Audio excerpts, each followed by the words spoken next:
Greetings and salutations. Can you believe it's Friday? I can't believe it's Friday. Hi, everybody. I'm what's left of Russ Kane after, let us say, an interesting week. Welcome to Men's Radio Station. 3 hours of fun-filled frolics. I could have gone horribly wrong. Loads of guests. Despite COVID, people pouring in. Some very funny guests. Some very sensible guests. Anyway, how's your week been? Absolutely dying to know. Want to know. How's it all going? How's everything happening?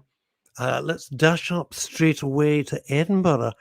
Veronica Curran, good morning to you, and excellent that you're there so early.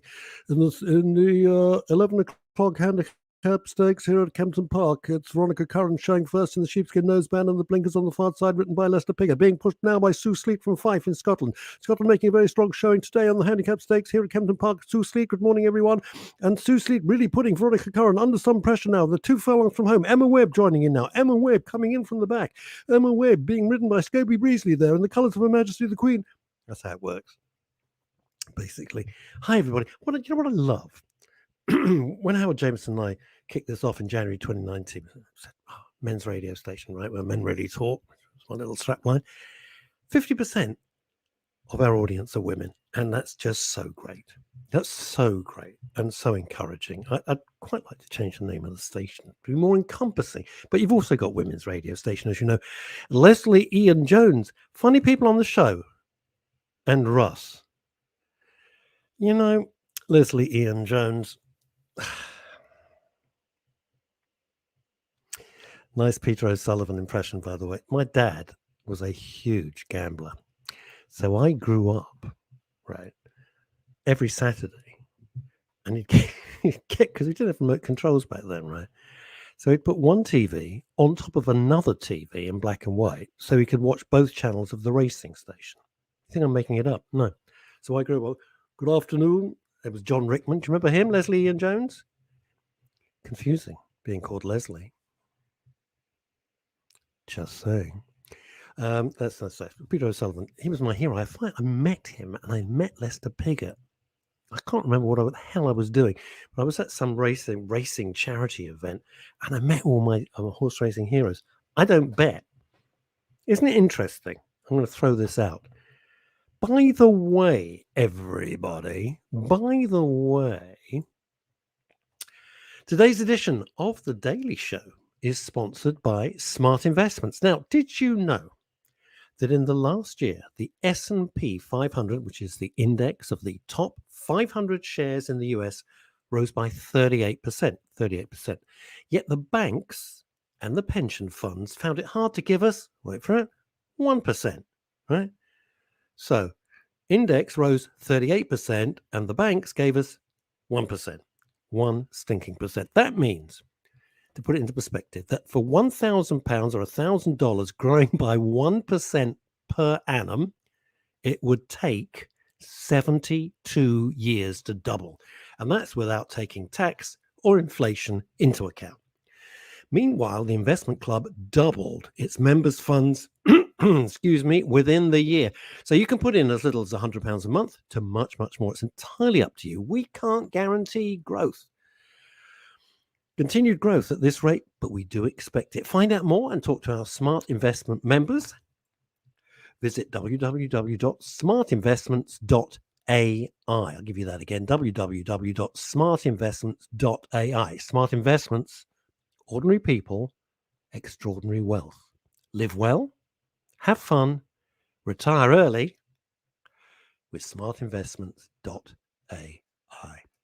So thank you to them, everybody there who is, you might know me by my other troublemaking name, says Leslie Ian Jones. Ian in Surbiton. Oh my God. Ian in Surbiton, yes, I do remember you. Thank you to everybody at Smart Investments for sponsoring today's show. Really, really appreciate it. And great to have you on board with Men's Radio. Back to Ian of Surbiton. Yes, I do recall John Rickman. Got his autograph and Piggott's. Lester Piggott. Great. Then he had all that tax malarkey, didn't he, really? I can see that my first guests are chomping at the bit. I've put them in the digital green room. I don't want you to think that we're in any way cheap at Men's Radio. We're not. So the digital green room, I have, there's full coffees, decaf, fully caf, all sorts of that. There's digital little mini bagels, little mini digital Danish, a full array of breakfast. They can have a full English breakfast if they want, digitally, obviously. And a little later, but not first thing in the morning, because I think that would just show that we're showing off, is digital champagne and digital wine. Let's bring them on, shall we, straight away? Because we have got a lot. Sue Sleet, up in Fife in Scotland. Russ, the initial, she's not Scottish, by the way.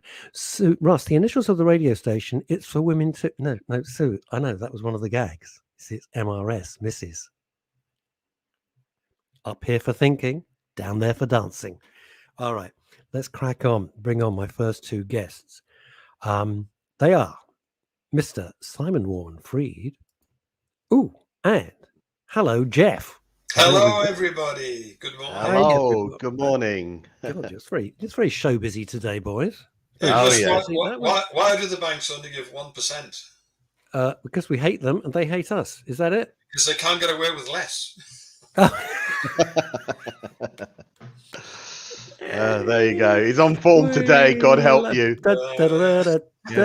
We love that. All right. So how's it all going? No, I'm just going to be very. Let me stop it. Don't joke. People take things very, very literally. Let me just say this. I would just, for transparency, I didn't think it was right to have the shows every month sponsored by these guys, by Jeff and Simon, and for me to be talking about smart investments if I didn't put my money where my mouth was. I thought that was the right thing to do. And so, for transparency, I have invested with these guys. I found it very exciting. We're going to get onto it in a minute. I found it very exciting, very interesting, beyond professional, and quite frankly, unlike anything that I have encountered before. But that's enough from me. But I just want you to know that I don't believe in just whacking guests on and then thinking, well, I won't touch it with a barge pole, because I don't think that's right for our listeners all around the world. I wouldn't feel comfortable with that. So, Jeff, how is it going? Terrible. Don't say, well, okay, lovely to see you, Jeff. Thanks a lot. And we'll say cheerio. The market crashed last week. We turned out to be a scam. And Jeff, people actually believe this. Stop it. Simon, please stop your business partner doing this. Well, when we say, the problem is, when we say how it is going, people also know that can't be right. It's too good to be true. So I thought I'd try a different angle. It's a terrible angle. Yeah. I'm terrible. I'm wearing my marketing hat. He was never in sales, Russ. He was never. Do you know what, Simon? You've absolutely astounded me. You don't want to buy this. No. He's the sort of guy who would get into his Ford Cortina, drive, for 5 hours back in, up the motorway. So, look, hi, I know I've got an appointment. You don't want to buy this. It's terrible. And then get back and drive all the way home back to Absolutely. No. Let me answer it more seriously. So, in the last couple of weeks, the markets in the States have not been good. They went down a bit, in fact. But the good news is that we have sailed through it, unflinched, unbound by it. We just continue making money, whatever happens, because we're not relying on what the market does day to day. We actually take a long-term view, and not only that, we get our money when we actually place the trade up front. So happy. Let me stop you there. Is this to do with, and I'm guessing, is it to do with Afghanistan? Is it to do with lack of belief in Biden and the way he's trying to run things? People don't have faith in him. They see him as a puppet. As far as we can work out, because of course the market is in the end driven by emotion, fear. By emotion. Did you say driven by emotion? But there has been a lot of political shenanigans last week, infighting. Well, I suppose not infighting, fighting between the Democrats and the Republicans in terms of they have a balance there. Some things that they need each other to pass through their legislation, and they're getting a bit of lack of cooperation. So they're causing a little bit of volatility. We rely on volatility to make money. So long may they fight. Yeah. Are you serious? We make better money with volatility. It's not to say we don't make money when the markets are more stable, Okay, but we make more money through volatility. Why is that? Volatility is our Why? friend. Yeah. So That's why volatility I'm always is my causing friend. trouble. Why? Explain why. You can't get more volatile than me, I tell you. So that's No, true. I know that. I gather that, but I'm going to throw this to Simon. Simon, For example, sitting when there. COVID hit, a lot of Right. volatility. Sure. A few weeks ago, when there was some jiggery pokery with small players in the market trying to beat the shorting guys, a gameplay, brilliant. It created volatility, which we simply waited and took the money off the table from. Yeah. So basically, what it creates is short-term opportunities to make quite a lot of money, because the price of a lot of the shares drop quite quickly, and then you can buy them at the lower price, and it's only a short-term thing, because there's a situation that might last 2 or 3 months even, but Right. it then goes back up to where the shares would normally be, because the market's forgotten about that particular situation, and it starts to go back to normal. So we can take advantage of those short-term opportunities by leveraging the lower price than the real market value is, and be able then to wait till it goes up to the right price to be able. And thankfully, every couple of months they think of something to get volatile about. Yeah, right. So if I can put it into just my total non-expert layman's language, for whatever reason they have a row, the wife's got the hump or whatever in the House of Congress, in the Congress or whatever, I don't know. The prices are what you might say artificially depressed. You guys jump in, buy them at the lower price. Everyone goes, hey, we're all friends again now. Price of the share goes up. Boom, we've all made some dosh. Is that in crude That's right. form? Yeah. It is, because we've looked very carefully at what the actual value of the company is, the book value. So right. we know what it's worth anyway, and we know what the stock, the shares are actually worth. So we see bargains, and for whatever it's been going for well over 100 years, stock prices do reflect the value of the underlying company in the end. So you nip in quick and get a bargain. One of the things that absolutely, I've got to tell you, stunned me was I went on one of your sessions. We came on, and there was loads and loads of people, and it was exciting.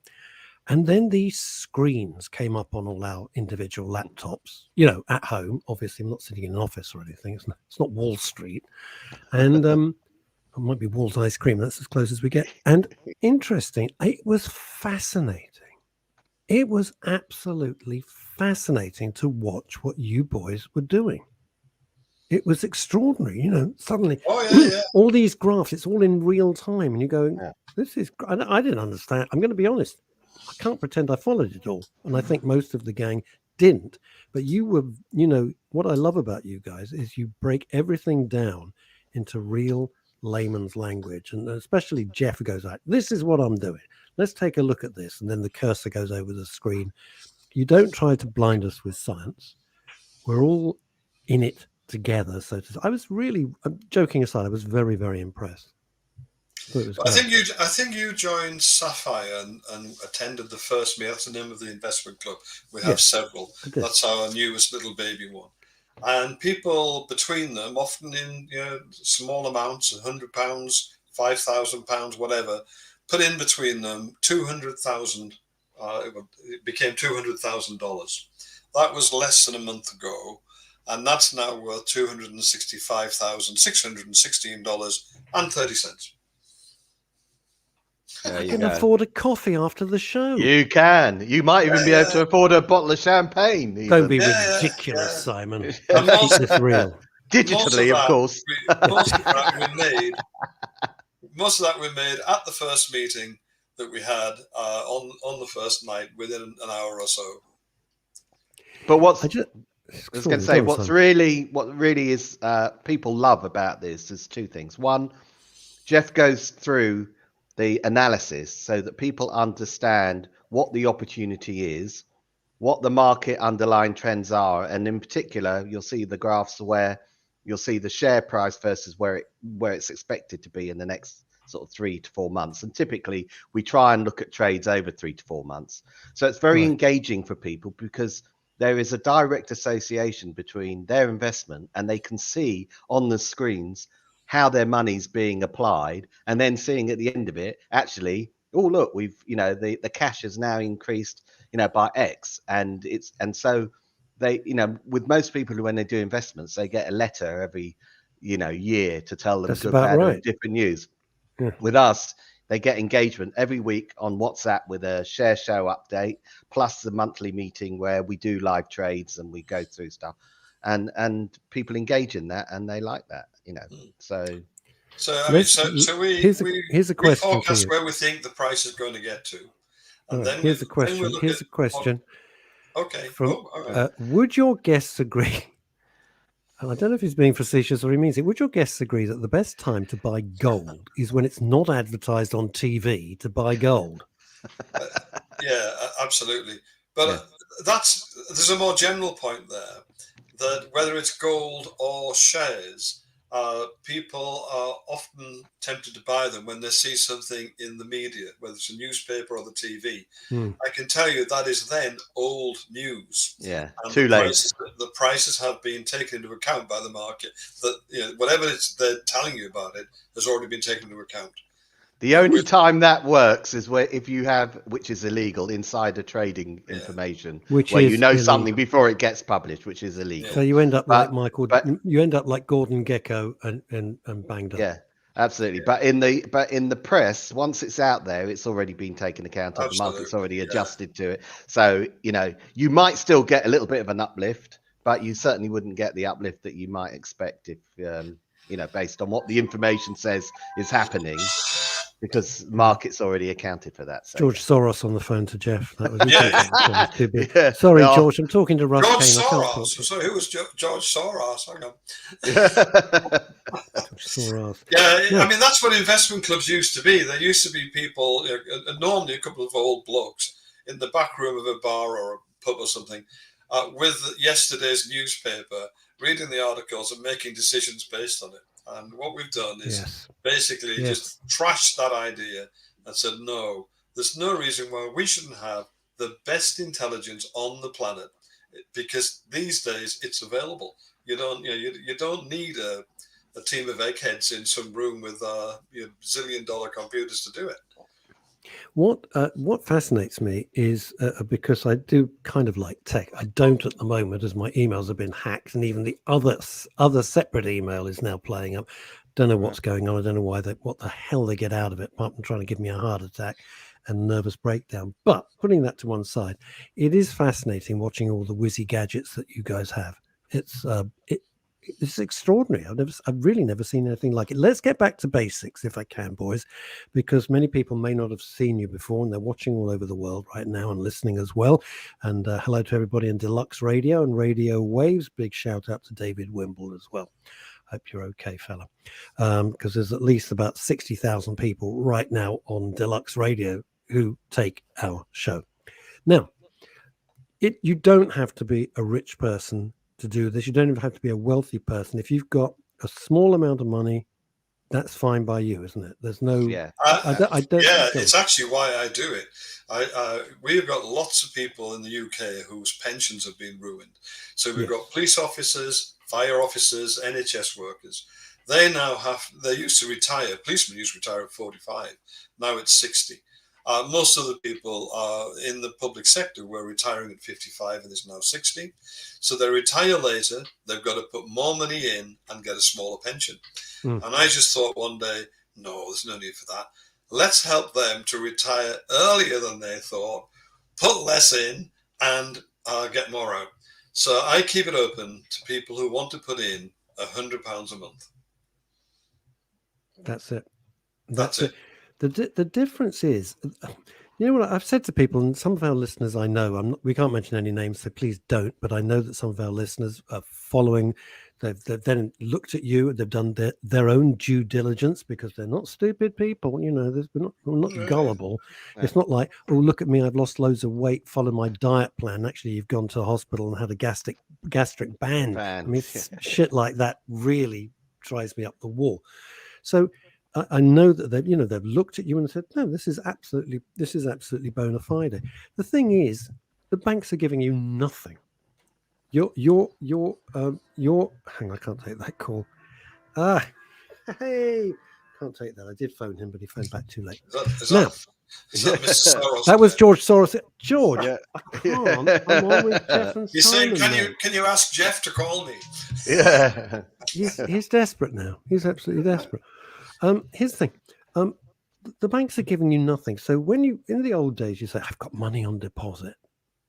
And now it's complete. You might as well leave it in your fridge. I mean, it's worse nothing. because of inflation. Even though inflation is not high at the moment, it will go back up. So your money, you're not keeping up with inflation at 1%. So it's actually losing value. It's embarrassing. If anyone ever talks to anyone at their bank, highly unlikely, God forbid, because all you do is press buttons and speak to nobody, it's except eventually yourself.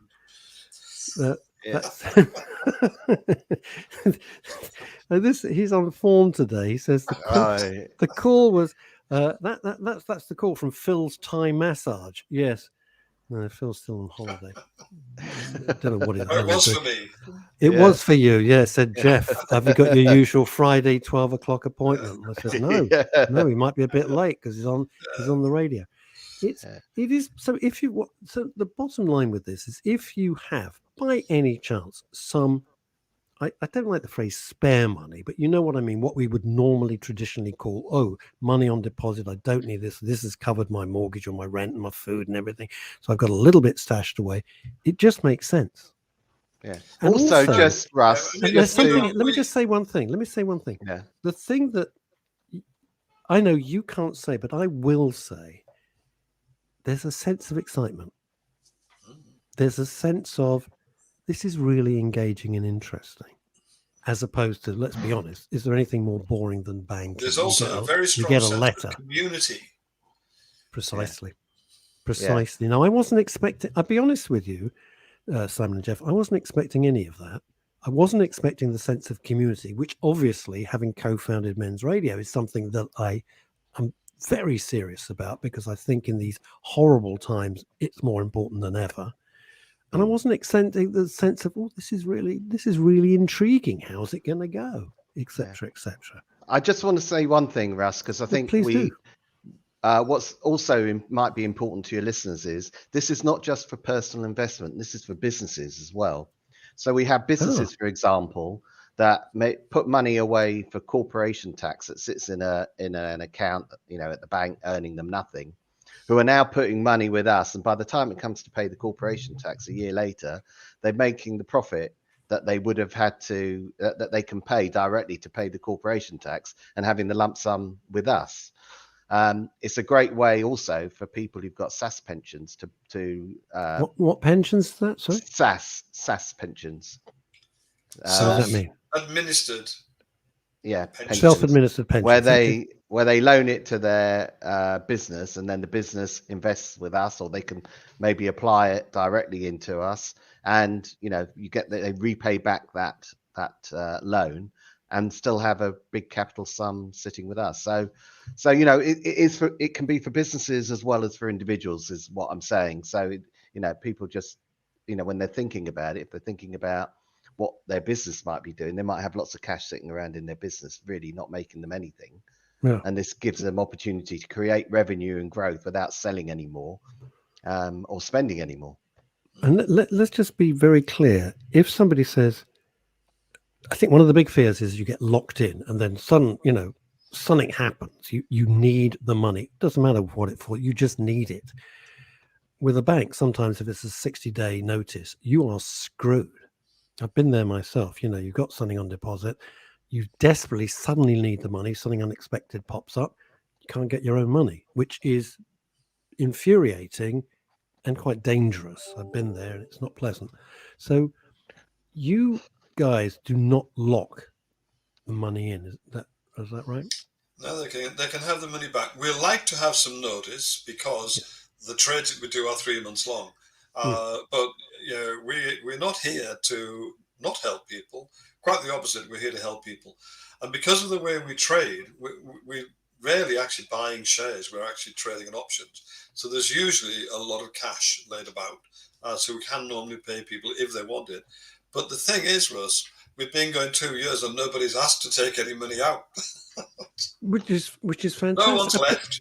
No one's left. Yeah. No one's hacked off, and everybody. Yeah. Well, you can see, because I see on the group thing, huge enthusiasm, and as you say, an interesting community spirit. I've got to ask you this, right? Why isn't rephrase it? Why aren't loads of people like you, Jeff, and you, Simon? Why have they not said this is the way forward? Probably because we don't market it that much. Most of what we've done is word of mouth. We've gone from 8 members to 200 over sort of 18 months to 2 years. Wow. And also, and for your listeners too, we know that there's a huge level of trust required before people come on board. We're not part of the sort of grand industry. So it does take people a while to get to know us, which is absolutely fine. And anyone can come along and sit with us for months, come to the monthly meetings, see what happens, see the figures, get the statements, what have we, without spending or committing a penny. Just get to know us. Yeah. And we also invite them to our WhatsApp groups for any individual club. They can talk to individual members. They can, ask questions. Everything is transparent with us. We have nothing to hide, and we just let people do whatever they want to do in terms of their due diligence process and to make them feel comfortable. And we don't manage the WhatsApp groups, so we're not sort of vetting the questions or anything that goes in. People can ask whatever they want. I didn't realize that. I actually didn't realize that. I didn't realize it was quite so open. No, it's fully absolutely. Fully open. It's not managed at all. The only time I interject is if somebody starts advertising their business or telling too many jokes, because if all 200 people did that, it would get out of hand. So I say, as long as they're talking about trading and the account, then you can ask whatever you want. It is so annoying. I have another thing called the Espresso Bar, which was a precursor to Men's Radio. It's a Facebook group just called the Espresso Bar, which I created, and it was for men over 40 to just have an open forum, right? And it was not for people to say, use my product or come to my gym, or not the gym's the wrong example, but it was not an advertising platform. If you want to advertise, fair enough, go somewhere else. We do give people the option to do that because it is a community, but not randomly on the WhatsApp group, because it would fill up very, very quickly. Yeah. So when I monitor it, it's always after the event. So I tell people in advance, please don't advertise things. If they then do it, the advert goes on. Then I speak to them. So we don't actually stop anything getting on. All right, he's being very cheeky today. Interesting that the Smart SWF logo looks like it should run a railway. Someone should run the railway anyway. Give us time. Yeah, absolutely.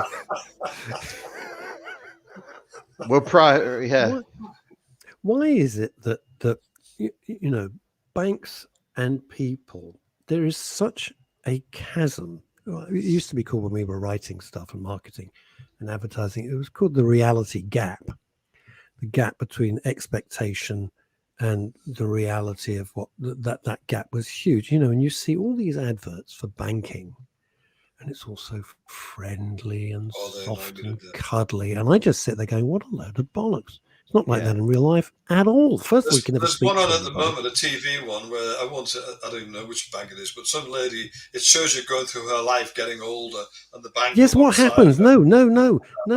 I assume the traffic is so bad. She starts off as in her 30s, and she finally arrives at her journey at this cottage. She's about 70. And I'm thinking, how bad was the traffic? Yeah. It's the most banks love you until you don't have any money. Yeah. And the problem is that the ads always say, we'll stick by you. But they don't. As soon as you can't afford to repay a loan, or as soon as you've got an overdraft, which they've not accepted or whatever, then you have all the problems with the bank. Up to that point, They'll love you. If you've got cash sitting in their bank, they'll go all over you to invest here, do this, like a rash. offer you great, cards, Visa cards or whatever it is. Yes. And yes. it's just. Yes, Simon. I think we can have a new strapline now on the logo there. Please mind the gap. But it is true. I don't know how stupid people. I mean, I look at a lot of adverts and I think, do you just take us for complete mugs? We just didn't get off, the last boat from the middle of nowhere. We've lived a life. We know what reality kind of looks like. And so much of the adverts, I won't go into all of them, but certainly in terms of financial ones, you think this is just fluffy nonsense. There's no substance here. It never says you pick up the phone and you will speak to an operator, not go through 25 minutes of green sleeves being that's played once very you found badly. the number. They don't put the telephone number even on the statements these days. They don't really. And this goes to mental health, because I always thought it was, you walk down your high street, you had a load of banks, and you could go in and you could do what you needed to do. And I think it's a huge stressor. I really do, that they're all closed and become, I don't even know what they become. They just kind of boarded up. Coffee bars. And you coffee. They're all Costa coffee shops. Some of them are coffee bars. Some of them used to be restaurants. I don't know. It's all gone mad. But it is, I find it's a stressor that we don't need, that there isn't anybody you can say, look. Well, let me just say that we are completely open. So my telephone number, my mobile number, and Simon's, our addresses, our email addresses, everything is there for every member. Even people who are not members, no problem. It is very interesting that you do that. I don't always answer them though if I'm on the radio. No. Even if George wants to invest another 25 quid, and you're saying, George, I know you're desperate in America, so you can fund Greta Thunberg, but no, that I'm on the radio. I cannot permit it. Simon, very important question. I don't want to put you on the spot. How's the weather? Oh, the weather, it's beautiful here. It's 25 degrees, sunny, a little bit of fluffy cloud there, but wonderful. How long have you lived sensibly out of the UK? Oh, 6 years. 6 years, yeah. Wow. 5.5 in Lanzarote, and not nearly 6 years in Lanzarote. I've only been over here in Spain for 6 weeks, so and you've left Lanzarote and now you're in Spain. Yeah, absolutely. And where? I mean, don't give the address, but are you north, south, middle? Where it's on the website. Don't say 33. 33 it's the on the high website. street. Yeah. So it's Murcia, which is sort of south, in between Alicante and Malaga, pretty much. Okay. So, all right. Okay. Because I have to say, as I get older, this has nothing to do with your company, but it's just a comment. As I get older, the thought of another winter in the UK, especially London, it's like, I really can't be asked. I just don't want to go through this again. I just don't. Well, that was one of the big drivers, because I remember just before we left, sitting, looking, because we all in England look forward to the summer, and that, we have this visualization that we'd be sitting outside every night. And and I was looking out the window, and every day there was black cloud out there. Some days it was heavy rain, and the only difference between winter and summer was it was a bit warmer, and that was it. And that just made and that was it. That just made my mind up. I thought, I've had enough of this. I mean, apart from everything else that goes on in the UK, that was something that was just. And I think a lot of people, a lot of our listeners and viewers think, you know what? I wouldn't mind doing that. What is it actually? I hope you don't mind, Jeff, but it's just interesting for people, because I think the pressure of being in the UK at the moment, the pressure being anywhere, but it's particularly in the UK, I think the weather causes depression.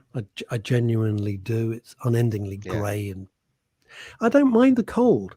It's not the cold. I don't particularly even mind the rain. It's just the greyness that I think is just unrelenting.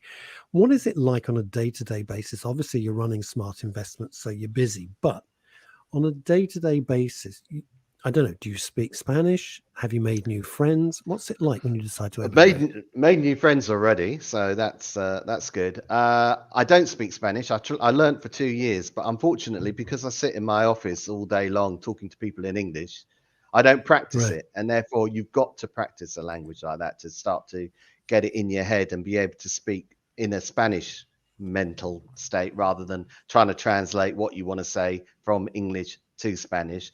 And then, of course, as soon as you say anything to someone in Spanish, they think you know Spanish, so then they rapidly speak back to you and you try and slow them down. But even then, most of the words you don't understand because they roll them in. So it's very, very Yeah. difficult to do that. But yeah, We have the same trouble in Darlington. I was about to say. I was about Yeah. to say that. So, Chrissy Richards, It's who's a fellow exile. Well, it's lovely and sunny here. 32 in the shade. Hello, Oh, everyone. Yeah, I know yeah. she's kind of not a million miles from you. I think you get there in a few. And this is interesting from Leslie Leslie Jones. Banks come after you. This is so blooming true. Banks come after you if you owe them money as a small customer. They don't if you're a big customer who might just bring them down. Correct. Somebody Yeah. once said to me, if you owe a bank 500 quid, it's your problem, right? If you owe the bank 3 million quid, it's their It's problem. their problem. Yeah, exactly. Yeah. And they Because, don't you and they know, don't want to write that off. So they sort of leave it. So yeah, it's absolutely true. Yeah, for it sure. is extraordinary because it's the small man and woman, the small individual just trying to get on in life and, pay their taxes and do the right thing who get clobbered every single blooming time. Every Well, that's time. what used to annoy me with banks because I remember years ago I wanted to get a loan to do a startup business. It was only Mm. about 10 or 20,000 pounds, and they want you to sign your house over. They want you to Mm. make guarantees and God knows what else. And I said to them, "Why are you doing this? You invest billions abroad without any security, any guarantee, anything, and most of the time you lose all your money." But for people who are in the UK who are trying to help the UK, yeah, I mean, it's not Yeah. just about you personally, it's about employment, it's about creating wealth that will help everybody. Yeah. You want to take everything away and just to borrow 10 or 20,000, it doesn't make sense.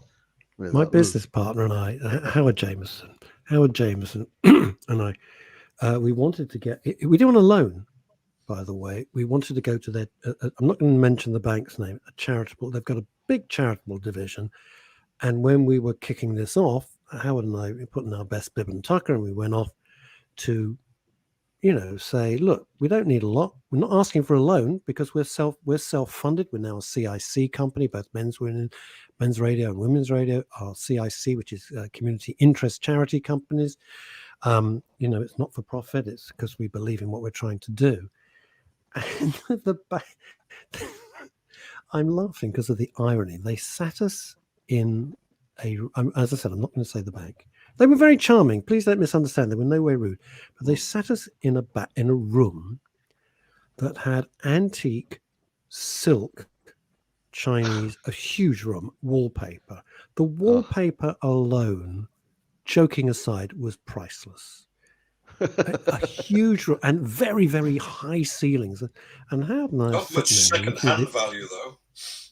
Well, it was, Wallpaper. and we said, we came out in the street and we went, you know what? They were very nice and they were very welcoming and everything. We didn't, but they said no, we couldn't possibly do it because our allocation for the year is taken up. Be that as it may, I don't know. But we thought we're sitting in a room. The decor is worth literally worth millions. Antique, very antique, beautiful antique furniture and everything. Yeah, it was like we just laughed. We stood on the street, the pair of us, and just laughed. And said, "Oh, come on, we're just going to do this ourselves, and just plow on." Listen, it's That's been why. great. That's why they give you 1%. They need the rest. Yeah. But To pay for their don't have offices and any stuff. precisely. You don't have any say in where the banks invest and No. whether it's ethical. And you guys are ethical. I mean, you don't, as far as I can see, I'm not putting you on the spot. You don't invest in. I don't think you invest in tobacco. I don't think you invest in arms companies and all that sort of stuff. You know, I'm not. I'm not comfortable. I wouldn't be comfortable with that at all. I don't think, knowing you, even the short time that I've known you both, I don't think that's something. We don't. But in the end, it's down to the members. The members always. It's a democratic organisation. But we haven't actually given the opportunity to invest in a tobacco company or an arms company. But if we did, I'm sure they'd say no. Yeah, and if they and you know, the investment might go up in smoke if it's a tobacco company. So we wouldn't want to do that. Yeah. This is interesting. This is a good comment. It's from Leslie and Jones. Joking aside, I know a little about investments, etc. As here I am, retired with a state pension and wise investments from the mid-80s, keeping me afloat. And he ends with 3 very, very wise words: think long term. Yeah, it's true. Think long term. The most successful investor that the planet has ever seen, Warren Buffett, who, by the way, I'm going to see if he's still alive in next April, only ever does long term. He used to say, if you're going to invest in a company, you should think of at least, I think it was 5 years, and now he says 10 years minimum. But we actually do better than him on a day-to-day basis. It's just he's been doing it for 80 years. And he has the press and the PR, and he's got the name, and the, you know, you go, ooh, and all of that. So, but I mean, he just can't do what we do. So, for example, he owns 10% of Coca-Cola. He can't sell. Excuse me, say that again slowly. He owns 10% of Coca-Cola. No. Bloody hell. And he can't say to the market every month, "Hey, would anyone like the option to buy these shares from me? If you give me a few bob now, we'll let you have that chance." Which is what we do. He can't do that. So long-term buy and hold is okay. But if you think, if a stock goes up from, I'll use pounds, £10 to £20, you'll make £10. But it doesn't go up in a straight line. It zigzags. If you were to buy and sell at the right moments, you would make at least £17 on that change in price.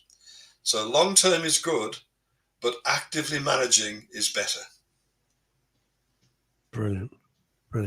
And do you have just loads of screens? And I can see you've got a cardboard box, so I'm already you've got a cardboard box. Yeah. Is that sort of all the information? That's everything you need, really, in just one box. Yeah. Well, I don't need, it's in the cardboard box, so I don't need it any longer. It's all in the computer. But basically, I have 2 screens. One with emails and websites and what have you on it, and one with the market on. But the market that we're in is the American market. It's like the New York Stock Exchange and the NASDAQ. They are the Premier League of markets. They really, really are. Even UK companies, if they get big enough and strong enough, will go onto the American markets, like BP, for example. So that's where we trade. And the good thing about that also is that it opens at 2:30 on the afternoon, closes at 9 p.m. UK time. So that means we can hold our meetings in the evenings, and it all fits very nicely with a normal lifestyle of working or playing. Yeah, it is. It's fascinating watching all the numbers fluctuate. It really is. I know you're busy, guys, so I'm going to say thank you. Thank you for sponsoring today's show. Much appreciated. Pleasure. Thank you for all you do. And I'm going to just throw it back to you. If people want to know more, how do they track you down? Simon?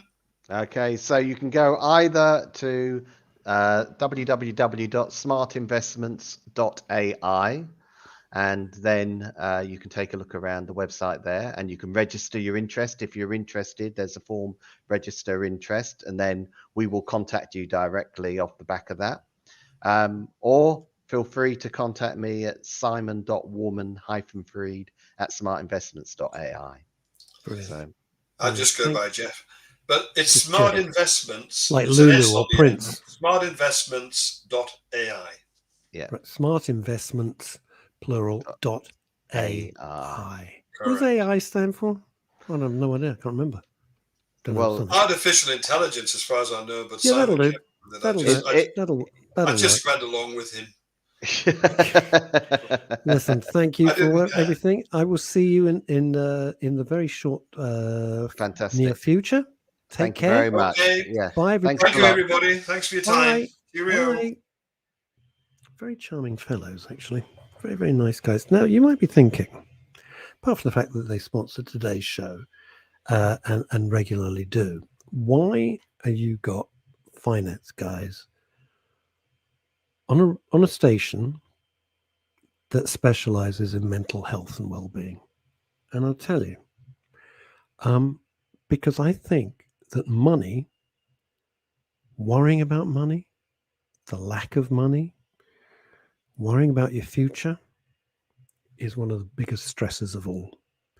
And stress, without any doubt, leads to all sorts of mental issues. It leads to a lot of physical issues as well. But stress can directly lead to depression. And depression, as we know, can have devastating effects on an individual. It really can. So I was keen to have people on who I looked at very carefully, because I thought, there's so many scam artists out there. We know that. There's so many people who pretend to be honest and are anything but. And so I really sort of did my due diligence on these guys, and I really liked what I saw. And as I said, I thought it behooved me that if I'm going to be here and having them sponsor some of the daily shows and have them on as guests, that I should be in it. Because otherwise I think that's hypocritical. I do. I think it's very hypocritical. So I have invested with them. I was being perfectly transparent about that. So if it goes well, fantastic. Back to Ian in Surbiton's, used to be called Answer Money Causes Worries. Money does cause, well, lack of money causes worries. Having a surplus of money, marvelous, fantastic. Lack of money causes huge problems. It really does. And especially because of this pandemic, which I don't see any signs of it going away. I think we have to readjust our thinking. I really do. I genuinely think we have to readjust our thinking here, because I believe it's here to stay. I think that's it. It's here to stay, and we have to learn to live with it, and we have to learn to work around it. So I don't think it's going anytime soon. I really don't. What do you think? How badly has the COVID hit you? Now, some of you are retired, so you're thinking, well, I'm at home anyway. Not just seeing families, but how's it hit you? I found there were great tranches of time, and I was getting very down. I'll be absolutely honest with you. I don't put on a fake thing with this. What you see is what you get. And it was really tough, because, not being able to just do simple, go out and have a cup of coffee, break up the day, because I stand, as you can see, I don't sit at a desk. Thanks to my pal Larry Viner, I have a fabulous stand-up desk, which he gave me. Unbelievable. And it's changed my whole way of working. I stand for many hours. It's great. So much better for my back. I really recommend this. I thought it was a load of old hoo-ha. But, when you try stuff and it really works, the proof's in the pudding. Stand-up desks. Great. Not cheap. Larry Viner was very, very kind. He had a spare one from his office. He said, I want you to have it. I said, okay, thank you. So I looked it up online. It's like 500 quid. Oh, yeah. But beautifully made, really solid. And then you can just lower it if you want to sit down. It's like a normal desk, but I find it much easier. Concentrates the mind standing up. You sit back, you're hunched over. Can't do that. So it's so much. If you've got back problems, honestly, I really recommend this. Stand-up desks. I can't remember the make, but just you can Google it there. So the pandemic, this thing's now just part of our ecosystem. It's just part of our ecosystem, I think. I don't think there's anything we can do about it. Saw a fascinating quote yesterday. Fascinating thought. Hang on. let's see. Let's dash straight up to Edinburgh, shall we? Veronica Curran, and thank you so much for playing along and being such a part of it. Really, really appreciate it. Never take your comments and I never take your support ever lightly. So many had to use savings for the pandemic. Yeah, you ain't kidding. You ain't jiving, Junior. These people need a realistic chance to get the money back. Investing in these guys is the way forward. Well, you know what I'd say about that, Veronica, and to everybody else, is that, hang on, Leslie Demesa, I thought you weren't available today. Suddenly I see you're available. Okay. I see how it is. Stabbed in the back. Right, okay. Veronica, here's the thing. You don't have to go raving mad with these guys, with Simon and Jeff. I'm not here as a spokesman for them, but I thought, look, I'll put a gentle toe in the water. An amount of money that if it all went horrifically wrong, God forbid, if it all went tremendously, horribly wrong, my life would continue. I wouldn't be banging my head against the wall and ripping my clothes in fury and despair, because I don't think that's a sensible way to go through life anyway. So see, having been in the music industry. So, if you want to just dip your toe in the water, you can do that. See how it goes. See if you like it. If you don't like it, step back. If you do like it, put some more in. Somebody else said to me, well, it's a Ponzi scheme. It's a Ponzi. Yeah, I mean, we've all seen the films. We've seen the documentaries. No, not everything. Not everything in life is terrible. Some things are actually genuine. You're seeing the figures. You're seeing the trading. You can get your money back like that. That's what makes the difference. Right. So that's, Veronica, I think that's a great point that you made. Back to Ian of Surbiton. Been years, hasn't it, mate? With COVID, as with my not DVD, you moron, DVT. Jesus. What am I like? If I had a brain, it'd be dangerous. That's deep vein thrombosis and PE, which used to be with Mr. Blackmore at school. What's PE? I'm so sorry. I don't know what that is, Leslie. I kept going with the mantra one day at a time. Not easy, but you concentrate on what's important, aim for a little target and move on. With all your joshing around and taking the mick and everything like that, you've hit on the way that I get through life and the way that I think about stuff. And it's this. Set yourself realistic targets. Divide the day up. Pulmonary embolism, PE. Thank you, Leslie Demesa. There we are. PE is apparently pulmonary embolism. That sounds horrible. Oh, look at this. Oh, this is Leslie trying to backtrack. I'm waiting for a Brighton friend. There was a delay in the journey due to points failure at Gatwick. God almighty, this is the dullest thing I've ever read. Train journey because of no petrol. I still love you. My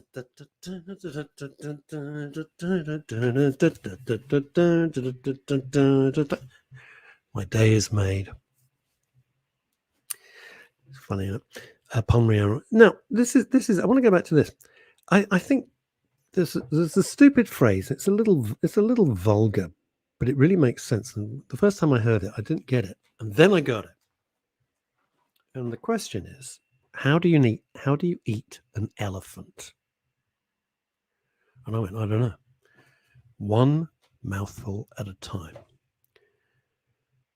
And what that means is, and that's why I thought it was so great, is that you look at life and you think, Jesus, these are insurmountable problems. I don't know what to do. I can't do it. First thing I do, I'll make a list, right? Making the list does two things for your mental health. One, it formats your thoughts. It marshals the way you're going to try and do things. And two, and people don't often talk about it, because I've got to the stage, if I don't write it down, it won't get done, because I forget. Simple as that. But the other thing is this. When you cross something off that list, you have a great sense of achievement. Now, you haven't found a cure for cancer. You haven't climbed Mount Everest. You haven't invented, a new type of fuel. we've got to be realistic about our lives. That's what we've got to do. We've just got to look at it and say, okay, this is what I'm going to do today. And if I can get through this lot, great. If I don't make the whole list, don't beat yourself up. You can only do your best. So, I'm not sure about this. Leslie says, I find all Leslie and Leslie highly intelligent. As it so happens, well, I don't know about you with your cool picture with the shades on, looking like the Terminator, but I can tell you that Leslie Demeter is she's a mighty brain box. She's also one of the nicest people on the planet. Michael Verby, boy, there's a big Spanish contingent today. Michael Verby, hello, Michael. Morning, Russ. To try and take a positive of the pandemic, personally, it gave me time to think and reevaluate life like a reboot. In what way, Michael? In what way? Tell me what you looked at. Tell me the items that you were dealing with. Thank you, Emma Webb, who's a huge supporter. We love the Tommy Cooper t-shirt. I'll tell you about this shirt. It's not just because I adore Tommy Cooper. It says Tommy Gun.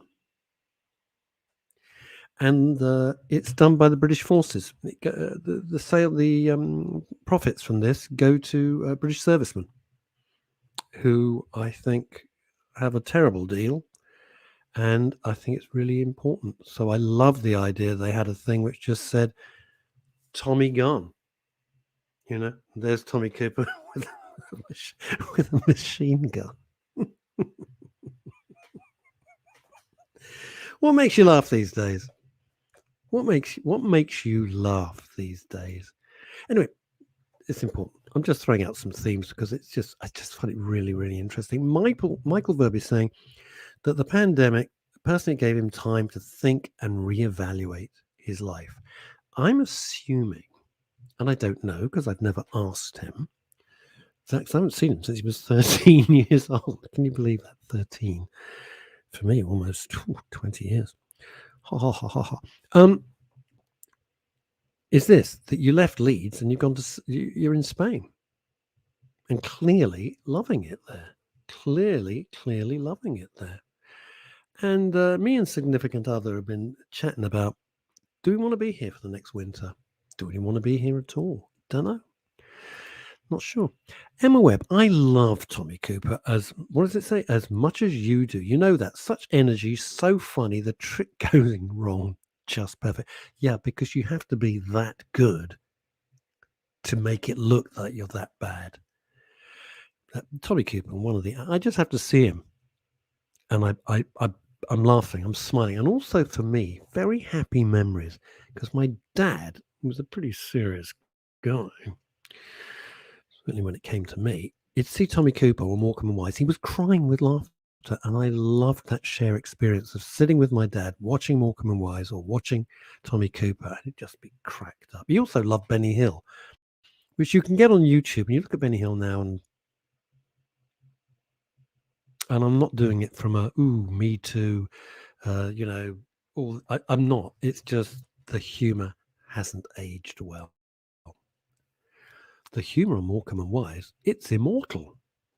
Those sketches, they're absolutely freaking immortal. But the Benny Hill stuff, even for me, and I'm not politically correct, as you know, I'm about as unwoke as you will find anybody there, because I think 95% of it is absolute nonsense and madness. But you look at the Benny Hill stuff, and it's like, I was watching it, trying to watch some of it yesterday. Veronica goes, what does she say? I do feel the pandemic made everyone take stock and see what was important. We all slowed down. Well, Veronica, with respect, we didn't have any opportunity to do anything else except slow down. That was it. What the hell could we do? We couldn't go out, couldn't meet our friends, couldn't see our family. You know, it was the one time that I was grateful that my parents were both long gone. The one time. Because I thought of my mum with her dementia and Alzheimer being in the nursing home, and I couldn't see her, would be horrible. And she wouldn't have a clue what was going on. And my father would not have coped with this. A very impatient man. He would have absolutely been climbing the wall. So I'm glad I'm glad they're not here. I'm also glad that my father never saw my mother with dementia. That would have killed him. Right, and back to Emma Webb. Oh, Russ! What makes me laugh is classic British comedy from what people now call a bygone era. Like what, Em? About what? Like what? Oh, the genius that is Leslie Demeans says, how do you get 4 elephants in a mini? I'll leave that for you to ponder. If only I was 7 again, it'd be great. Brighton visitor has arrived. I don't care. I'll be honest, she's annoyed me. You know, I get a train description. I don't care. Train. You stupid Brighton visitor. Right. This is interesting. This is Veronica Curran. Mick Miller. Oh my God, Mick Miller. On Cuddies yesterday was talking Tommy Cooper, Les Dawson comedy. We had the best comedy. It is. Mick Miller, very funny. Cuddy's show, by the way, is great. Cuddy Cudworth. It's a great show, and he's a fascinating guy. Tommy Cooper had his demons.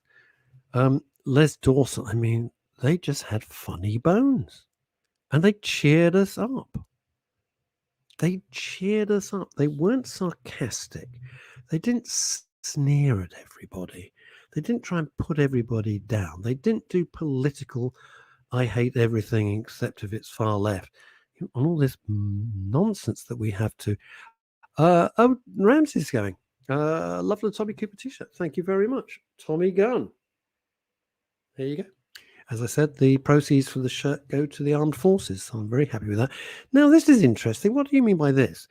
Morning, guys. Happy Sake Day. Now, Ramsey, you wouldn't know this because I don't think we've never met. I love sake. Oh, what? Love it. Cheers me up. No end. It's absolutely blooming marvelous. Now, what have we got here? Emma Webb saying this. Down to wokeness, ITV3...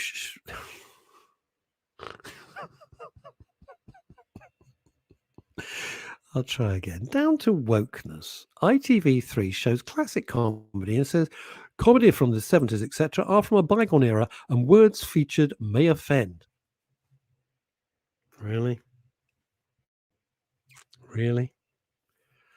It's like, what the hell? Like, what the hell? Do you get offended? Do you seriously get offended by comedy? Do you?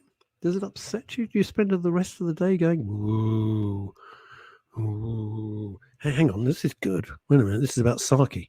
Right, this is from Ramsey. People celebrate this holiday annually on October the 1st since 1978. I'm going to have to go to Chinatown. Oh, when it was declared by the Japan Sake Brewers Association. Who the hell comes up with this? Right. People celebrate this holiday annually. This is a new holiday, and I'm going to embrace it, right? People celebrate this holiday annually on October the 1st since 1978. Ooh, I was living in New York.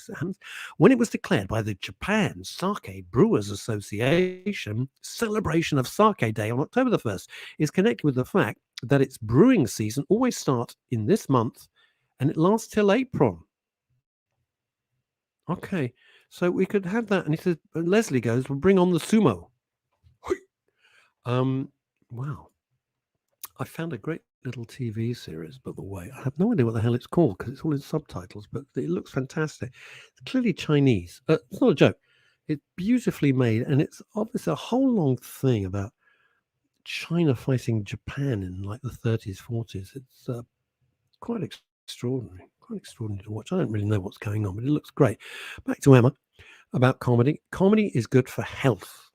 My point entirely, Em. 100%. Comedy is good for health, can lift a person out of a depressive state, even be it for a little while. Emma, of all the things you've said, and you've said hundreds of comments over the couple of years, that is one I can totally get behind. That's why I talk about comedy. And that's why when Phil and I are dealing with very heavy subjects, sometimes the two of us get very silly. And we do it for a reason. Because I don't think anybody wants to sit through a 1-hour show or a 3-hour show that is just hugely depressing and upsetting And it's also a pressure release valve for both myself and Phil. Phil, if he hasn't disappeared into the wilds of the Brecon Beacons or wherever the blooming hell he is, he will be back on Monday. He's had 2 weeks off. But everyone said, is he ill? Is he? No, he's not ill. He's absolutely 100% fine. The little fella's just driving around London, posing like that outside every landscape that you could possibly imagine. Back to Ramsey. What's he say? I like all types of comedy. What I find offensive is people accepting that in a country like ours, it's okay. I should read ahead, but there's only me here, so bear with me. I hope it doesn't go wrong. It's okay to have homeless people in such numbers and that there are more food banks than branches of McDonald's. Totally so. Totally so. You really want to get upset about stuff? Get upset about that. Don't get upset about jokes. This goes to something which I so believe.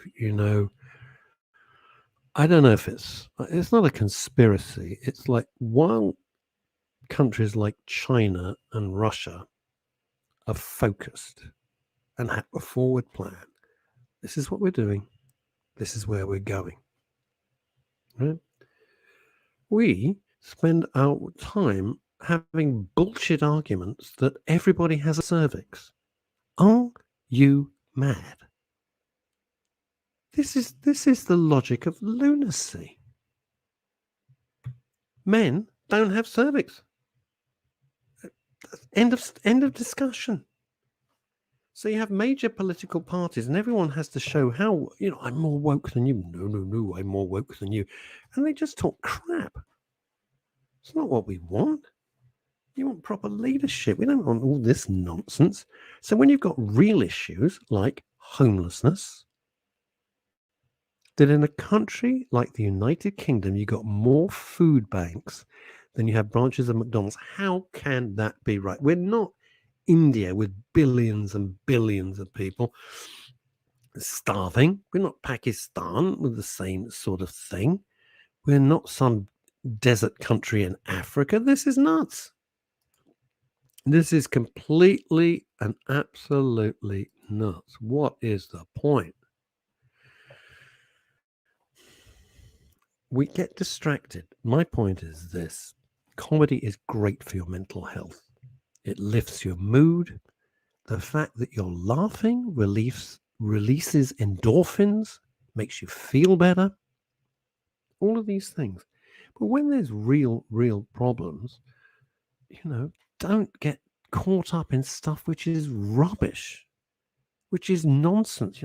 Everybody's got a cervix. We can't call people women. What are you talking about? It doesn't help anybody.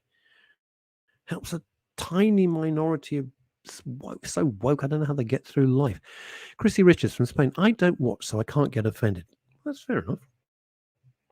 There's an off switch. You're the ultimate decider. Everybody watching this show, you don't like it, you switch off. That's life. If you don't like something on the TV, you switch a channel. Christ, you got another 500 channels to choose from. You got 500. Say it was only 200. Say it was 50. You're going to find something. So you don't have to sit there seething with steam. Steam coming out your ears. I'm offended by that. Don't bloody watch it. Switch off. Read a book. Listen to the radio. Listen to an audio book. That's what I do. So Chrissy says, I don't watch so I can't get offended. People today need to grow a thicker skin and laugh at themselves more. I only get well, I'm not going to read the rest of that. I assume I know who H is. Is it somebody who lives in California? Let's leave it there. I don't want to get dragged down that particular rabbit hole because I'll be accused of X, Y, and Z. This H stands for heroin. I don't know. Could be good. Now, where we got? What we got here? Right. Michael from Spain. Again. Blimey. I'm going to have to do the whole show in Spanish soon. I suppose for those who were happy with life at the time, it was a huge inconvenience. For the rest, it was a time to think about why we were not happy with life. Michael, one of the great myths about life is that we have a right to be happy. We don't. I think that's the wrong starting point. I don't think that helps mental health. I've got a right to be happy. No, you don't. There's no contract that says you're born and you have a right to be happy. You may be happy, you may be unhappy. It's kind of up to you and the circumstances in which you feel. It's not about the cards you're dealt. It's about the way you play the hand. That's really what it's all about. But I think the wrong starting point is this thing. I have a right to be happy. Well, you can make yourself happy, but you have to put in the work. There's no automatic thing here. Right, Ramsey. I'm not having a go, Michael. It's my philosophy of life. You don't have a right to be happy. I don't mean you. I don't think any of us do. We want to be happy. We can choose to be happy, but we don't have an innate right to be happy. Ramsey says, I'm looking forward to the Peter Jackson 6-hour... God, is it 6 hours now? Christ. Peter Jackson did Lord of the Rings and a load of other stuff. If you've never seen his film about World War I, it is one of the most extraordinary, magnificent things I've ever seen. Just sensational. No, I can't remember what it's called. I'm looking, but just look up Peter Jackson World War I film, and what he's done with it is amazing. It's a documentary, by the way. It's not fiction. It's not like that 1917, which was just a yawn fest. I'm sorry, it was blooming awful. I'm looking forward to the Peter Jackson 6-hour documentary on the Beatles breakup. Apparently, there's so much footage of the humor and laughter that the band shared, even when going through their divorce. Humor and laughter is the WD-40 of life. I love that. I love that. Humor and laughter is the WD-40 of life. Isn't that the truth? That's why I think we feel, many of it, all right, I feel, so I'm not going to speak on your behalf because I think that's rude. I feel sometimes, I look around the world and I feel so out of step. I think, I don't get this. Why are they so serious? Sounds like the Joker. Why so serious? Why so serious? We're here for such a short time. This isn't a dress rehearsal. This is the show. We're not coming back. It's a one-time ride on the merry-go-round. Enjoy it if you can. Have a laugh. Live life. Do stuff you're probably not supposed to. What the hell? Who cares? Now, what have we got? Loads more coming in. Says Veronica, we need comedy, music, and entertainment. We need it for mental health. And it was the main issue. I turned to my phobia of social media. I don't blame you. It's poisonous. I do social media for the profile to help the radio station. And I try and post stuff which is just amusing, hopefully, which people seem to like, and it's fine. But I won't get embroiled in huge political debates. I haven't got the time. I haven't got the interest. And more importantly, you are not going to change one person's mind. It's not going to happen. It's not going to happen. Take any example. If you think Corbyn is great, and me saying and putting forward a counter argument, I'm not going to change your mind any more. You're going to change my mind. Let's agree to disagree. Fine. That's what I do. The adult grown-up thing will agree to disagree. Doesn't mean you have to hate me. Doesn't mean I have to hate you. It's fine. We don't all have to have the same opinion here. Very interesting about the Beatles because we always think of them as kind of po-faced, but they did have a lot of laughter. And, Veronica, you're so right. We all need comedy, music, and entertainment. We need it for our mental health. Yes, we do. Right, back to Michael Furby. Tommy Cooper once played the Batley Variety Club. This is so true. He just twitched the curtain from backstage and brought the house down for 5 minutes. From a thoroughly content Michael. I'll tell you something else that Tommy Cooper did, and only he could do. And this is the strength and the beauty of comedy. He did this whole thing that he was stuck in his dressing room. He wasn't. So the curtains are drawn, and he does 15 minutes of just this shtick that he's stuck in the dressing room, and he can't get He can't get up. The audience are screaming with laughter. It's a wonderful thing. Chrissy Richards says this. An old man I knew always said never discuss politics, religion, or royalty. It's so true. Chrissy Richards also says the thing for mental health is music. Yeah, totally. I can be a bit down. I put on my headphones and walk the dog when she's in the mood, or just walk myself if I'm in the mood, and just listen to some really heavy, for me it's heavy metal stuff. It puts me in a much better mood. It's great. Absolutely blooming look. Right. Another question from the inquisitive Chrissy Richards is this. Russ, are you going to have 2 weeks off when Phil is back? I'm happier now because our choir... I thought it was talking about something else. You mean an actual choir? Okay. So am I going to have 2 weeks when Phil is back? I don't know. Not sure. Who knows? I do have a heck of a lot of other projects which I have now got to start. Not to mention that I'm a year behind with my second novel, which is not helping. I'm happier now because our choir is going from strength to strength. We had to give up because of COVID. Also, go to the market. So that's 2 days out. Going to a nice rural market is fun, isn't it? I mean, there's no joy in a supermarket. Supermarkets are joyless. They are soulless. They do a great job. Please, I totally understand it. But you go there out of necessity. You don't go there through choice. You go there because you got a wide selection of stuff. The prices are okay. It's all pretty cool. But you don't go there going, oh, I'm going to go to the supermarket. I'm going to have a little bit of a time. No, they suck the joy out of everything, don't they? They absolutely suck the joy out of everything. Chrissy Richards, well, I don't know what that is. What is this? Back to Veronica. I always say we must agree to disagree when someone attacks my opinion, not willing to be drawn into the venom. I had this discussion with my mate Ray Gelato. If you haven't seen his new video, it's called My Last Meatball. One of the funniest things I've ever seen because I know all the characters and it's all the gang from Soho. It's so funny. You can look it up on YouTube. It's Ray Gelato. It's My Last Meatball. It's funny as hell. It's so funny.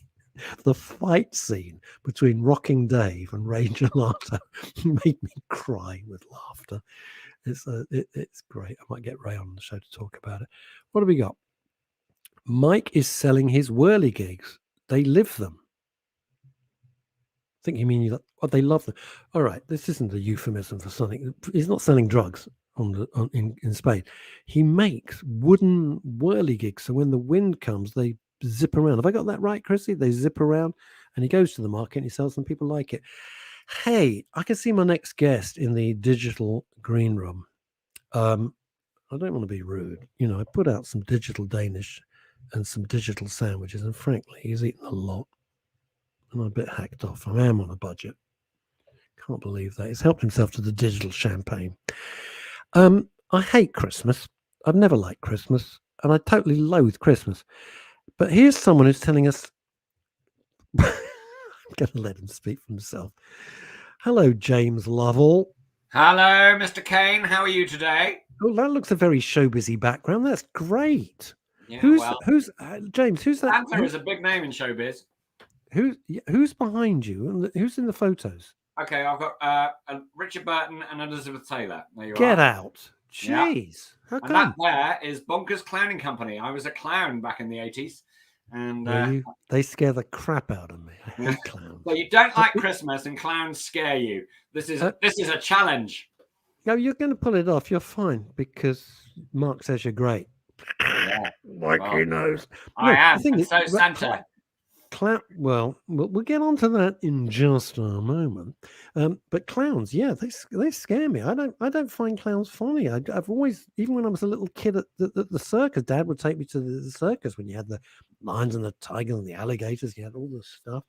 I never thought clowns were particularly hilarious. Maybe you've just seen the wrong clowns. That's all. I'm a very lovable clown. Oh, yeah, I can tell. I'm already getting the warmth. I'm getting the warmth and the glow.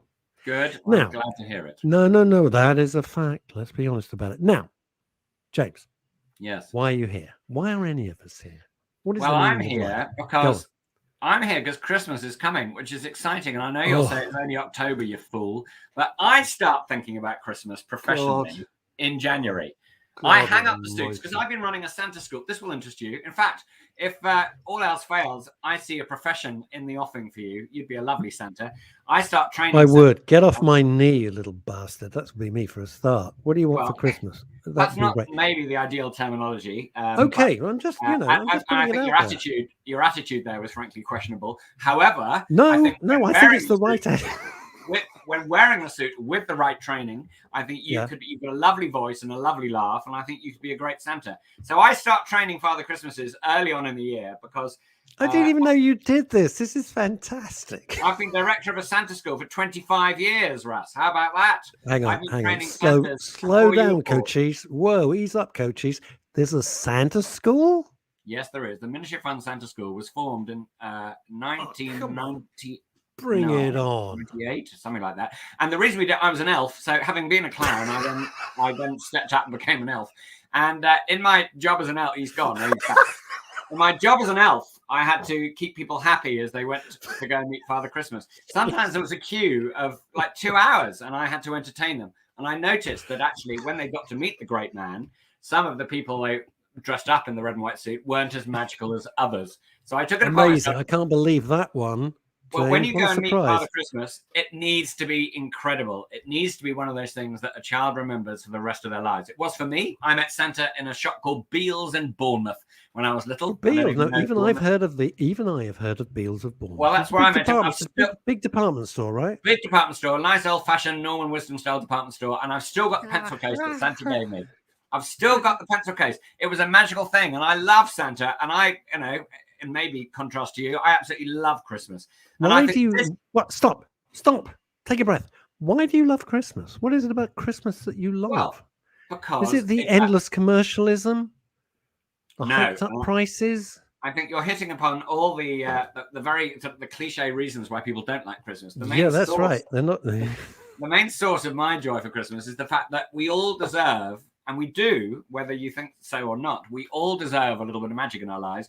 We do. No, I love that. I agree. We all deserve a time where we can actually go, stuff all the things going wrong. Let's just have a great time. And I think the thought that actually someone's going to be delivering us presents on Christmas Eve is a wonderful, joyful, and Amazon kind of thing.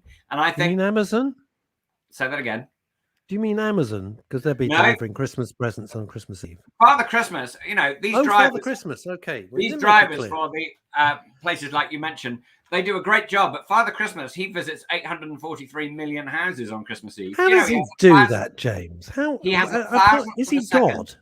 Is he God, or how does he work that out? He uses magic. It's as simple as that. Oh, fair enough. Okay. He has a thousandth of a second to go down every chimney, deliver a present, and then get up the chimney again. And I think generally this year, because of everything that's been going on, which we don't need to go on about now, but no, we don't. Last year was a bit of a flop. Many people didn't have the Christmas they wanted. This year, I think this year people are up for it. A survey that I've recently been involved in for the amazing Great Movies Christmas channel has uncovered the fact that 44% of us are more excited about Christmas than ever this year. So how about that? And I think you are going to catch this spirit, Russ. I love your laugh. I'm bloody going to catch as a cold as a... No, I think I could put you in a red and white suit and make a Santa out of you. James, you are killing me. But this year, we are more excited than ever. 11% of us, I love percentages, but 11% of us have either started or finished our Christmas shopping. Yeah. Oh, please tell me you're lying. Please. That's not me though. I 11. Hang on a minute. 11% have already done their Christmas shopping. Yeah. How about that? That's pretty incredible, isn't it? That's not me though. I don't put myself in that category. I'm not a complete lunatic. And and 32% of us will sit down and enjoy a Christmas movie before December. How about that? Well, on that department, there's somebody I know. Let's just call them my significant other.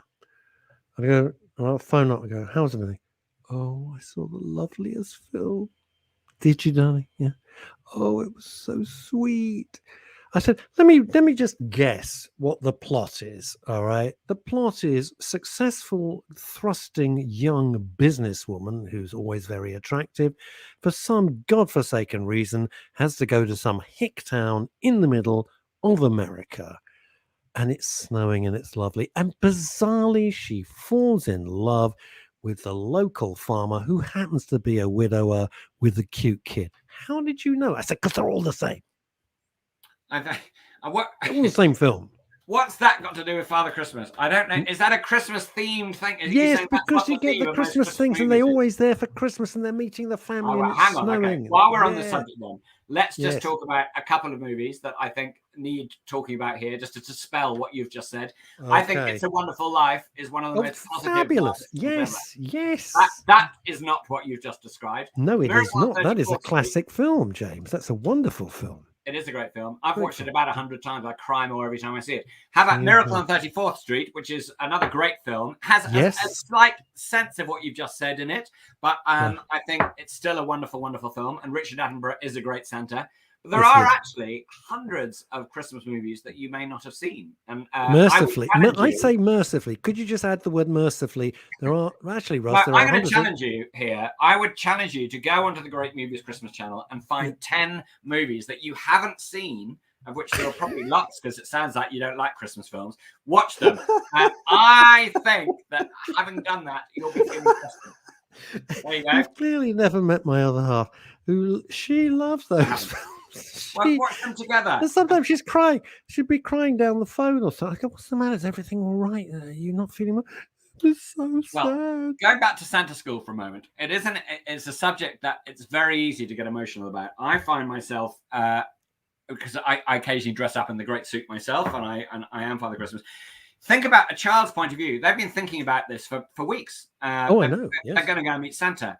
And it's a big deal. Like, it is. A day to go, they're pretty pumped up. And there's nothing quite like the excitement of sitting in a chair. And I remember this the first time I ever did it. I experienced this moment is while I was sitting there feeling rather pleased with myself, having been a clown and an elf. I was thinking, how hard can being Santa be? This is promotion. Let's not kid ourselves. Going from elf to Santa, that's a promotional scale. It was. And I did it for the first time because Santa had a snivel. And so I had to step in. So I'm sitting there in a suit. He's magical. How does he get it? Hang on. Whoa there. He had a what you need to understand is that when you go and see Into the Grotto, you're always seeing the real one. So don't you worry about that. We're only helping him out on those very rare I'm a fool to myself, James. I didn't realise that. Okay. Yes. So anyway, where was I? Oh, yes. I'm sitting in the chair, feeling rather pleased with myself, thinking, how hard will this be? And I've done no preparation at all. I'm just thinking, oh, I'll vamp it. The door opens. A child wanders in and just goes, and just jaw dropped and didn't say a word. And I realized at that moment I was Father Christmas, and I had a real responsibility to make that conversation amazing. And that's what Santa School does, is we ensure that whenever anyone goes to meet Father Christmas, whatever age they are, they meet the real one and they have an amazing experience that they remember, like I do from my experience in Beals, forever. And that's why Beals of Bournemouth. Yeah, we're doing hospitality. We're plugging them. Hurrah! But I'm going to shock you, James Lovell. James Lovell, I'm going to shock you now. I have been Father Christmas. Wow. Oh yeah. I hope you did it well. I don't like the look of disbelief. I would like the look of more embracing the notion. But I'm sure you'll understand, based on everything else you've said in this conversation so far, that you don't like the Christmas sucks. Well, it does. Christmas totally sucks, but it doesn't totally suck at all. How did you do as Santa? Did you take it seriously? Bloody marvelous. And I'm going to tell you the circumstance, because you were in a grotto, I was in a plane. And listen up. In your little plane, watching the traffic? No. Bloody great British Airways plane. And it worked like this. I was Chief Barker of Variety, the children's charity, which I was involved with for many, many years. I haven't been for some considerable time now, for a variety of reasons. But we would take, at getting towards Christmas time, James Lovell, disadvantaged children, and we'd take them to Gatwick, and they'd get on this plane, and it was Santa's magic plane. So there'd be hundreds of these little kids. And then suddenly the pilot, we rearranged it, is on the intercom thing, and he bumps the plane, which you can do by just he said, oh, ladies, children, boys and girls, Santa's sleigh has just landed on the plane. Oh, my word. This is marvelous. The curtain, James. Yeah. The curtain's open. And out comes me as Santa. And interesting enough, even at 30,000 feet, all the little kids thought I was Santa, and I just landed in the sleigh on the plane. That's because children they're going to meet Santa. They want to believe it. Everybody wants to believe Yes. it. We all, I think, should be believing in the fact that he exists because he's a very positive and wonderful kind of force in our lives. And I bet. And also, James, also, yes. we like the fact he works 1 day a year. Who wouldn't like that? Well, he's pretty busy the rest of the year. days There's off. a lot of letters to answer. But did you feel the moment when the curtain opened and you walked out? Did you get a sense in yourself that you were Father Christmas, that you were doing something important? Oh, I could see that it was giving. In all seriousness, I could see they were absolutely loving it and giving a lot of. It was giving a lot of joy. And as cynical as I am, no, I get that. Like, don't forget, I got 4 kids. We used to take them to Santa's grotto and everything like that. And when they were very little, it was a very big deal. They loved it. And they thought this is pants. But at the time when they were tiny, it's a magic. Of course, it's magical. I get all that. I like that. Well, it's nice. I still find it magical. Queuing for 2 hours. I still find Christmas magical, and maybe we'll beg to differ on that one, but I just think Christmas is an amazing, wonderful, positive time. I think this year people are maybe getting into it a little bit earlier than normal. I think there's a general feeling this year that people want something jolly to happen. They're fed up with bad news, and so Christmas cheer, I think, is going to be coming by the shed load, by the lorry load, fuel willing. By the sleigh load, surely, by the sledge load. Well, got to get with the vernacular. Get with the vernacular. Come on, work with me. Can you? Well, now, James. Yes. Tell me about this movie channel. Where is it? Well, the Great Movies Christmas channel it's on now. How about that? So you can start watching Christmas movies now if you wish to. You can find it on Freeview, Sky, Virgin, all the normal places. If you want to know what movies are on there is a website which I can share with you now. What is the? Hang on. I might I'll put it up just to show I am all behind you. I'm going to write it down now. Thank you. What is the website? Go ahead. Obviously, sorry, say it again. www.greatnetwork.com should tell you all you need to know. Great Network. And there'll be, I would imagine, there are going to be lots of movies involving Santa or not that people haven't seen. So I suggest you make a little list, and in the build up to Christmas, watch them. Oh, bless your heart. You're a good man. Look at that. Not at all. No, you are good. And where will you be celebrating Christmas this year? Will you be at home? Yeah. I just need to know because Santa likes to just double check everyone's going to be at home. I've got a question for you. I can get with the program when it comes down the chimney. A little bit dangerous, probably quite dirty, but I get it. When you live in a flat, is he coming through the central heating pipes? How's it work exactly? Well, just these are precisely the kind of questions we cover at Santa School because you need to know, and I need to be able to reassure you that. Well, Santa has many methods. I mean, he does have a magic key, which I've got one here actually. There. A magic key. Can you see the magic key? It looks like a COVID test from as far as I can see, but I can't see. All right. If you can't see it, that's because it's magic. Anyway, so he's got a magic key, and with that, he can deliver presents anywhere. But then he has, as we say to children, we have the challenge of where's he going to put the presents? Will he put them under the tree? Will he put them in, at the end of the bed? Wherever. We need to just make sure the child is reassured that the present's going to be delivered to the right place. And then, of course, there's the very important issue of the snack that's going to be left behind. Snack. I find single malt works best for me. Santa loves a single malt, but only a little one. Remember, he is having 843 million. Santa's not stupid. Oh, and he's definitely not stupid. He's definitely not stupid. And also, no, it's a complete coincidence that Santa wears clothes which are the exact color of the Coca-Cola company. A complete. You see, now that is a myth that I'm about to dispel. Everyone thinks Coca-Cola invented the red and white suit. They didn't. They merely saw a picture. A marketing man at Coca-Cola saw a picture of Father Christmas, an existing picture of Father Christmas in his red and white suit, and they went, "That's our colors. We'll have that." So they nicked the idea from someone else. Disgusting. Well, it doesn't really matter like though. Coca-Cola. Red. Do you know what, James? Red and white and amazing. It's almost like Coca-Cola is a global, gigantic corporation intent on making money. Almost like it. They may well be. You've opened my eyes to that. Well, is there a mummy Christmas these days in these times of great equality wokeness? What's going on? Well, Mrs. Christmas, who is actually Santa's other half, she stays out of the limelight. I've never ever been asked. I've never been asked to provide a Mrs. Christmas, a female Father Christmas. I mean, it doesn't happen. It's not. There's nothing. Probably not at all. necessary, because probably Father Christmas has got a cervix in these times that we live. Well, He's magic. He's probably got a cervix. It's more to do with the fact that whenever you look at pictures of Santa Christmas, he is a kindly old gentleman with a big beard, and that's what people expect. Yes, and so that's who he is, and that's who we attempt to recreate, I think, successfully at Santa School every year. I love this. I do love. Oh, come along! I love the notion of a Santa. Do you teach them how to go ho ho ho? I mean, serious. What do you do? The perfect ho ho ho. Get very serious important. For a second. What do you tell the punters who come in? This is great. Come on. What do you tell them? Well, first of all, costumes very important. Santa needs to look great, so we spend a lot of money on our costumes and beards. About 1,000 quid on each, actually. So you're wearing $2,000 worth of kit, and then do you have to be fat? Sorry. Do you have to be fat before you can enroll in Santa's school? We don't use that word. A little bit of a tummy is nice. So a round and jolly tummy is, but we have padding if you don't have one of your own, so don't worry. But the ho ho ho is a good point. And a mistake people often make is that they say the words ho ho ho. But if you're Santa, I mean, no one laughs by going ho ho ho. That's ridiculous. You've got to know how to laugh.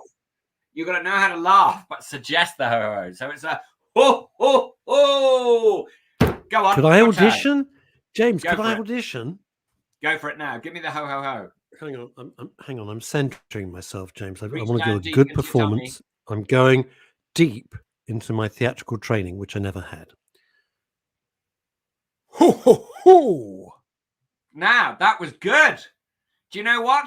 That was good. And do you know why? Because it was jolly. I think we could make it more resonant and maybe extend it. But the essence of that ho ho ho was jolly. And that's very important. Okay. When you're Father Christmas, you're always jolly. Anyone who knows me knows what a jolly person I am.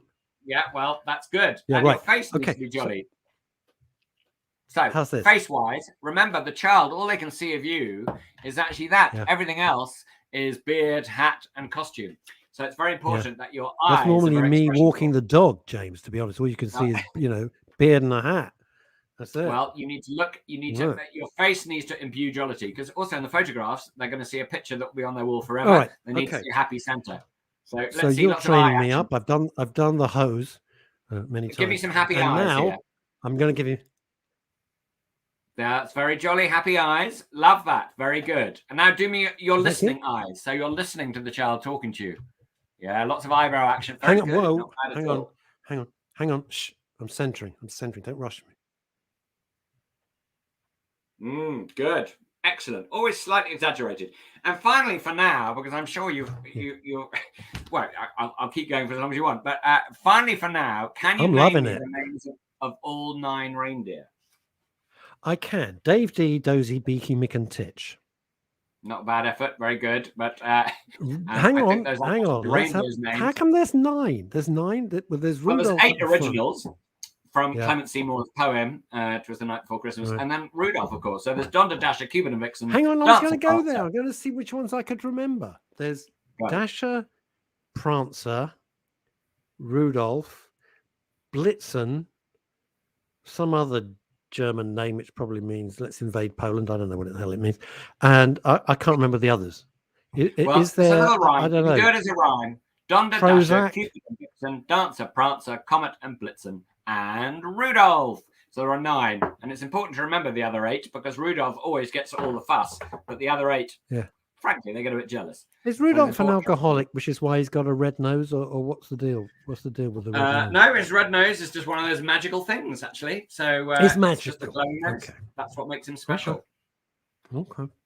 So are you going to be tuning in? Are you going to be tuning into the Great Movies Christmas channel and watching some movies this Christmas? I can tell you this, and thanks to you, I probably will not now be seeing my other half. I would estimate till sort of mid-January, because she will just be locked away watching your Christmas movies. Well, I'm hoping that you'll get yourself a little involved too.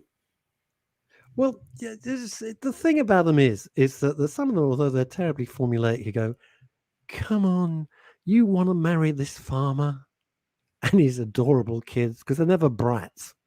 They're never drug-addled losers. They're always adorable little kids. So it's not really that realistic, is it? But there we are. Yeah, I will watch some, James. Of course I will. I will totally watch some. It's been an absolute pleasure. Then if people want to know more about you, I'm a fan, by the way. So, so thank you very, very much for having me on. Oh, it's absolute, and we love the background for the setting there. It's really, really cool. That is Elizabeth Taylor and Richard Burton. Somebody else asked for confirmation. Signed. Absolutely. Look, I've got their autographs underneath. How cool is that? Are you serious? Oh my God. Yeah. Wow. I'm a big fan. I'm a big fan of them, and of course, a big fan of Father Christmas. He's not here today, of course. But, and a big fan of the new wonderful Christmas movie channel. Yes, of course. The Great Movies Christmas channel, no less. So you'll be watching that. Thank you very, very much for having me. You're a lovely man. Absolute. And I think it's a super show. And James, you're a bloody good sport. That's all I want to say. You're a good sport. Thank you. Happy Christmas. Oh, stop. That was as much Christmas as I could take. He's lovely. I love that guy. I never met him before, but I thought it was just so quirky. And the thing, people might say, well, what's it got to do with mental health? Well, one, possibly nothing, but I just fancied it. I just thought it'd be fun. And what's wrong with fun? But two, some people love Christmas, and some people find it a terrible stress. I don't like turkey. I don't like all the trimming. None of us do. And we were doing it one year, and we said, why the bloody hell are we doing? We don't like turkey. It's a complete pain in the ass to make. You've got to get up at 2 a.m. or something. It takes 8 days to cook. It's always tasteless. So what's the point? Why don't we just have for our Christmas what we actually like? Because Christmas should be about us, about the individual. So we just have what we like, and it's great. It's great. That's really nice, If it was just family, I'd be happy with a cheese sandwich. And now, back to Edinburgh we go, dashing from the North Pole all the way to Edinburgh. Lots of the main stores for Santa are gone in Edinburgh, like Jenna's, Debenham. It's the Christmas Bunny at 2 p.m, Russ. The Christmas Bunny. Sounds like a horror film to me. Christmas Bunny. It was a time of war. It was a time when men had to be men and full of courage. Their town was being stalked by the Christmas Bunny, Chuck Norris, Dolph Lundgren, in an explosive action adventure, the Christmas Bunny. Killing my throat. This is hilarious. I've been trying to put this up for the last 20 minutes. This is from Chrissy Richards in Spain. Mike, that's her other half. Long-suffering fella. Mike has never forgotten. This is great. Mike has never forgotten meeting Mummy Christmas on a riverboat trip we did in the 80s. He said she could visit him anytime. I'll kill him. If I could work out the tech, I'll have to do it on Monday. I will show you my picture taken with all the Mother Christmases. It is steaming hot. And it was the first time I ever met Lizzie Cundy, who at the time I think was 17. She could have been 16, pretending to be 17. She hasn't changed. I'm going to assure you of that. A long story, and we'll leave that where it belongs, in the electrical department, in the electrical cupboard at the electrical cupboard in Bentles of Kingston. That's when we all had a life. Now, Chrissy Richards says this. Lizzie Cundy, she's hilarious, isn't she? We have beef and duck. Yeah, boom, there we go. We have duck. Might have goose. Don't know, but we have duck. Love it. Or beef. Or just a steak. I don't care, but I don't want bloody turkey. I don't want all that stuff that goes with it. It's such a faff. And, I don't want to be sexist, but mostly ladies, let's be honest, not all the time, I know, but mostly ladies have the huge, exhausting thing of having to prepare, and, the bloke's sitting on his ass on the sofa watching football or something. And it's very, very difficult. It's a huge stress on you ladies, and it shouldn't be. It should be a joint effort, number one. Veronica Curran again. It'd be a very difficult time for me. I've got to stop doing that. It'd be a very difficult time for many. I'm sorry, Veronica, you're a good sport as well. Very difficult time for many. So much pressure for such expensive gifts. Well, this is another bullshit nonsense, isn't it? If you can't afford it, you can't afford it. If they love you, just say, I'm sorry, I can't afford it this year. And if they're sulking, well, they would never. You shouldn't be giving them a gift in the first place. So much pressure for such expensive gifts. So it all really does involve mental health. Totally blooming so. Christmas. The pressure to get the gifts that you often can't afford. The pressure of, Christmas cards. What the hell's that about? Oh my God, what a bore. Absolute bore. And the other thing that gets me. Oh, the other thing that gets me. How do you feel about this? You haven't seen someone all year. You get a Christmas card. That's bad enough, right? I haven't seen you for a year. I don't care. And then you open up the Christmas card and there's a round robin letter. A round robin letter that seems to go on slightly longer than War and Peace, telling you about their fascinating exploits over the last 12 months. Holy God. It's usually, and Petunia's doing very, very well at Gymkhana. Her pony, Popsy, is just like, oh, shut up. I don't care about your stupid horse. I haven't got time to read all this crap. It's like, what? Don't you think that's a really, it's like intrusive. It's like, I haven't seen you for over 12 months. I haven't phoned you once. I haven't sent you a text. Don't give a shit how you are, really. But please read 6 sides of A4 with small Helvetica 8-point type, all about my exploits, which are so dull. If I'm going to get a round robin letter that's going to cheer me up, I want to read. Stephen has been spending a lot of time in Canary Wharf working for the finance company. I'm pretty sure he's shagging his secretary. Now that, ladies and gentlemen, is a round robin letter that I'd be interested in reading. That's what it's about. I don't want to hear about Petunia and her bloody Gymkhana and her ponies and everything like that. It's just, I got a round robin letter once. There's a gay couple who were very entertaining, and then it got a bit serious. I hadn't seen them 2 years, could be 3 years. I'm not making this up. I wish I was making this up. This is how bonkers some people are. And I get this card years ago, about 5, 6 years, maybe more, 6, 7 years ago. And there's a round robin letter. And I'm not going to say their names. And it goes, it's been a very, very difficult year. I'm going, oh, no. I'm thinking, oh, no, maybe he's got ill. And this is what they thought was important, right? This is what they thought was important. It's been a very, very difficult year. Our favorite cafe has closed, and they call him John. It's not John. And John simply can't find poached eggs with smashed avocado the way they used to make it. I'm like, are you effing kidding me or what? Right. This is the biggest problem you've got. Your local cafe's closed. You can't get your poached eggs and avocado the way you like it. It went on for several sentences after that. And they weren't being postmodern irony. They meant it. Load of old crap. Right. Chrissy Richards, I don't send cards anymore. Post is too expensive. Yeah, of course, it's way too bloody expensive. Phone somebody up. Wish them happy Christmas. Yeah, knock yourself out. Here's the thing. What have we got here? Michael Vu, it's funny how we turn into our parents. Mum would put the whole spread. You guys are just fantastic. This is from Spain, Michael Verby. So I knew his parents very well. They were my mum and dad's best friends. They were just phenomenal couple. It's funny how we turn into our parents. Mum would put out the whole spread, and Malcolm, that's his dad, would sit there bemoaning the cost and saying he'd be happy with the cheese sandwich, as you said earlier.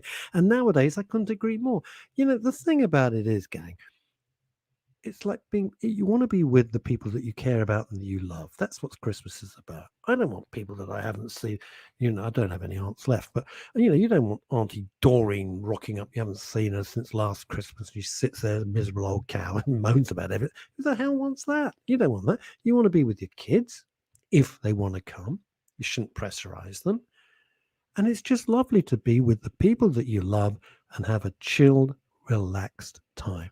Take the pressure off. Too much pressure, it causes stress, it causes depression. You're exhausted and you can't enjoy the day. And what is the point of spending the entire freaking day in the kitchen? It's not fun. And all of you have done it. I've done it. You've done it. My partner's done it. We've all done it. And it's. Do you enjoy getting Christmas cards? Does it cheer you up, or you just think, okay, got to find somewhere to put it? Especially when you get it from the bank or your dentist. Like, come on. Come on. Like the bank. Goes back to smart investment guys. If I got it from them, it'd be okay. I've got a personal relationship with them. You get it from the bank. Who cares? I mean, not even signed. Or if it's signed, it's printed. Now, Chrissy says something very thoughtful. It's not the price that matters. It's the thought. A bar of chocolate or just your company. Couldn't agree with you more. For some people who have no one, it's the best thing is to have a chat. The one thing I do think about Christmas, because it goes towards looking after people, caring for people. If there is a relative or you got a friend and they're not doing anything and they're on their own and they don't want to be on their own, I think it's a lovely thing to invite them over. I think that's really nice. It's a warm thing to do. And it's a caring thing to do. But a lot of people, it's just another day. Like Paul McCartney song. It's just another day. So they're quite happy to be on their own. They can make the food that they want, watch the TV that they want, have the drinks that they want. They're not fussed. But it is very nice to invite people over who might be on their own. But take the pressure off. Meant to be. All right. Why I said I didn't like Christmas and why it aggravates me and why it puts me into a bit of a stressor is this. How can I put it? This harking back to an ye olde England that never existed. It was created by monsters like me, marketing guys, advertising copywriters, all the stuff that I would do to create a world that, wasn't true. Ye traditionally oldie fair, fine foodie, spelt in some bullshit language that actually never no one spelt stuff like that. I mean, it's not Chaucer because no one would understand that, right? Ye Knight's Tale, Palamon and Archite and all that, right? So it's the endless brutal commercialization and the pressure. You've got to buy this toy for your kid, you've got to do this, you've got to do that. When I was at Capital Radio, we did Christmas Day live. The breakfast show was live. So the whole of Christmas, because I was doing panto as well. So the whole of Christmas, I had half a day off. It was knackering. But anyway, I'm not complaining about it because it gave me a very good living and I had a lot of fun. So I'm not moaning about it. It's just the fact that I had half a day off. The end. No point in doing a profession and moaning about it. Do something else. And, if you don't like it. And the phone calls we got, the people were in the most terrible states. Joking aside, they'd got the toys for the kids. They didn't have batteries. Now you and I, you go, so what? They're stuck with kids who are hysterical. The wife screaming at the husband or vice versa. Horrible, horrible rows breaking out. And you think, it's supposed to be a fun day. It's supposed to be lovely. It's supposed to be amusing. No, you're screaming at each other. You wanted to kill each other because one of you dumbasses forgot to buy the batteries for the toys that you just bought. When the kids were little, and they're 23 now, when the twins were little, we'd get the toys and everything. What did they do? The toys kept them amused, I would say maybe 8 minutes, maybe 10 minutes. Then what did they play with? The boxes. The boxes the toys came in. And you'd look and you said, I have driven myself mad standing in a queue for 7 days at Toys R Us or wherever the hell we got the stuff from, because it was all pre-Amazon, right? And they're playing with the bloody boxes. What the hell's that? This is it. This is the pressure we put ourselves under. Just chill about it. I don't know who that is, but they're going to have to wait outside. I'm like that devil may care. I can't go. There's only me. Little Phil's back on Monday. It is funny how we turn into our pet. I try not to. I look in the mirror and go, hello, Dad. That's it. Do you like getting Christmas cards? Oh, 1 second. Literally 1 second, because they're not going to go away. Oh, hang on. Don't go away.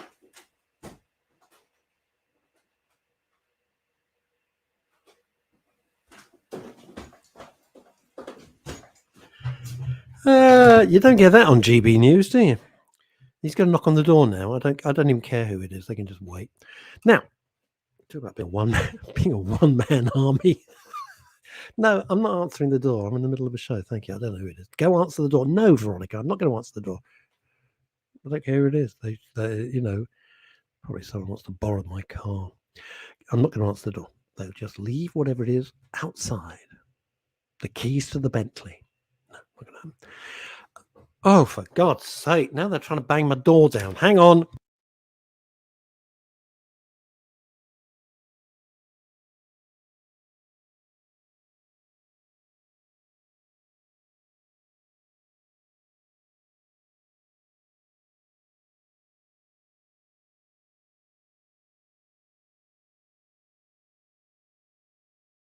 He's asking me for identification. It's my bloody home. I'm not doing it. Sent him away. Don't care. You can either leave it. He says, I need to know that I need to know you're over 18. Take a freaking look, you dick. What do you think? Jesus, it's not too tricky, is it? I mean, you don't have to be the director of the Large Hadron Collider at CERN to work out that I'm probably a tad over 18. You see, Ramsey has hit the nail on the head. Anyone else thinking you shouldn't have given your butler the day off? I thought, he's working so hard. Jeeves is working so hard. It's a Friday. Let him have a long weekend. The moment I let him go, this is it. I love having an argument with an Amazon delivery driver. Are you over 18? I don't know. No, I'm 17 years old. I've just had a hard life. What do you think? Anyway, there we go. If I could train Ebony, if I could train the dog to answer the door, it would take a lot of stress off. I won't be feeling quite so stressed the whole time. I've had a blast today. I hope you're enjoying it. I hope you have enjoyed it. So, can you imagine going to Santa's school? Don't you think it'd be hilarious? I would do it just for the crack. I don't mean crack cocaine. I mean just for the Irish crack, the gag. I'd love that. That'd be fun. Wouldn't that be fun? Going to it. Now this is a very, very good intellectual mental health question from Edinburgh, from Veronica Curran. Has Ebony forgiven you for the parlour visit? Veronica, I'm going to be brutally honest with you. I'm not entirely sure she has. Nobody can sulk like my mini Schnauzer. No one on the planet can sulk like my dog. Jeez. She's the center of the universe. She can go wherever she wants. She's got a bed. She's got a couch. She's got her own bed. She does what she wants, right? She has the best of everything. No. So she got all matted. It was all matted up. I had to send her the parlour. And it's bloody expensive now. Jesus. And because I would do it myself, hence my hair. I would try, but she won't let me near her. So that's that. What have we got? So what was this? Ramsey says, I can't train my 23-year-old to answer the door to the Amazon guy. Good luck with Emily. I'll tell you something, Ramsey. I got more chance with my mini Schnauzer dog than you have with your son or daughter. Yeah, I mean, they won't. You go, did you hear the door? What? Did you hear the door? Yeah. Did it occur to you maybe to open the door? Why? Because there was somebody there? Well, it wasn't going to be for me. I mean, that's life. That's it. That's what it is. Oh, what is it? And Veronica's, oh, bless her. Her photo was hilarious. She actually, at one point, gave me the cold shoulder. I was phoning up my partner going, I can't believe this. She's giving me the cold shoulder here. I went up to say, oh, you look so lovely, darling. She turned around and like this. Look at me. So she wanted something. Now, what do you miss in Spain? This is from Spain. One thing I miss, when I lived in small village, every Christmas we went carol singing around 3 villages and we collected donations for Dr. Bernardo's. Oh, wow, isn't that nice? Well, that is sweet. That is really lovely. That is the spirit of Christmas. The spirit of Christmas is not punching the person in the checkout at Tesco's because they've got the last mince pie packet.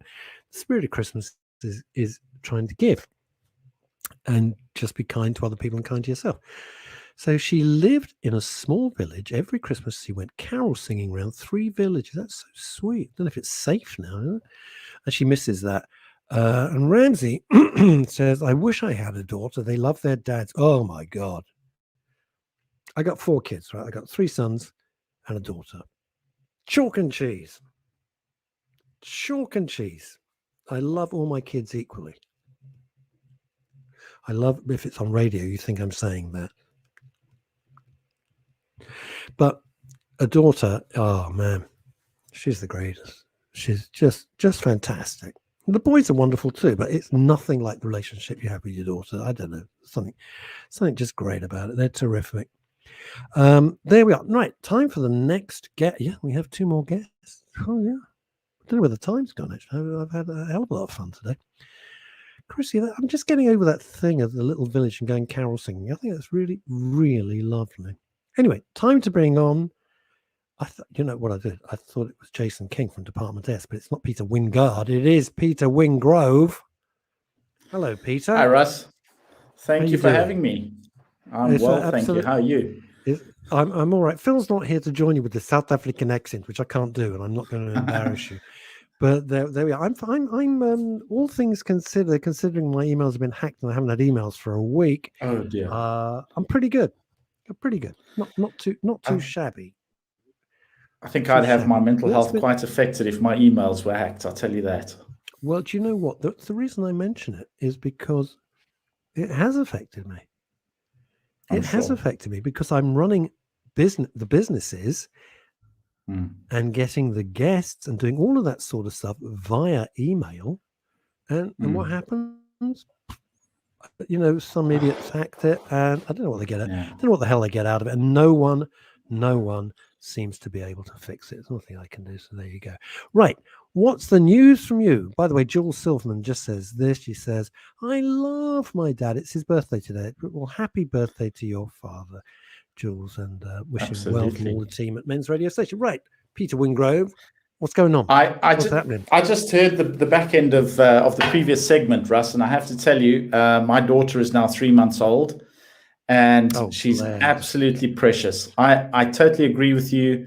I grew up in a family with us 2 boys, and I'm the firstborn in my family for 5 generations to have daughters.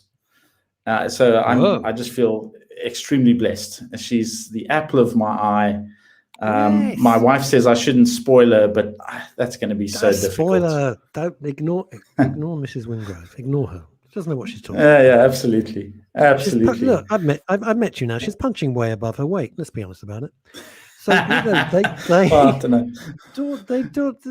You know, it's like you can sport. What the hell? Just give them love. Just give them. I agree, and yeah, I think my sons are great. Yeah, but sons are great. But daughters, they're just terrific. I think sons are easier to some extent on certain things. I mean, you know, I can envisage at some point when she's a teenager, we're going to have to have some difficult conversations, and hopefully between now and then I'll learn something about being a father of daughters, right? Peter, you're an expert in your particular sphere of activity. So let me, as your daughter is only 3 months old, and my daughter is a tad older, I'm putting a veil over that one to spare her and my blushes. It is this. It used to be that you would get to be 15, 16 and a teenager, and hormones for the boys and the girls would kick in at that sort of 15 year. Yeah, most people now are saying it's about 8.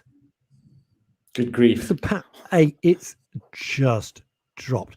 And one of the reasons is, I hate to say it, but it's a continual theme here on MRS and WRS, social media. It's propelling them into a life which they are not ready for. I'm sorry to be serious about it, but it's true. Yeah. You know, you've got this gorgeous little baby. You want to protect that. You want to protect that child. Of course, we want to protect our children. They're the most precious things in the world. But this bullshit social media pushing an agenda the whole time and forcing kids not to have a childhood. You want them to have a childhood and do kids things, not adult things. Yeah, absolutely. And to feel safe in the home. You know, I think the last time I was on your show, we chatted around cyberbullying, and we spoke about how when we were at school, you know, we didn't know the long-term harm of bullying, I suppose, when I was growing up, certainly. And you did your fair share of bullying, and you received your fair share of bullying. But the thing was, when you left the school premises, when you went home, that was a safe zone. It was all over then. And things have changed now because these devices are so prevalent.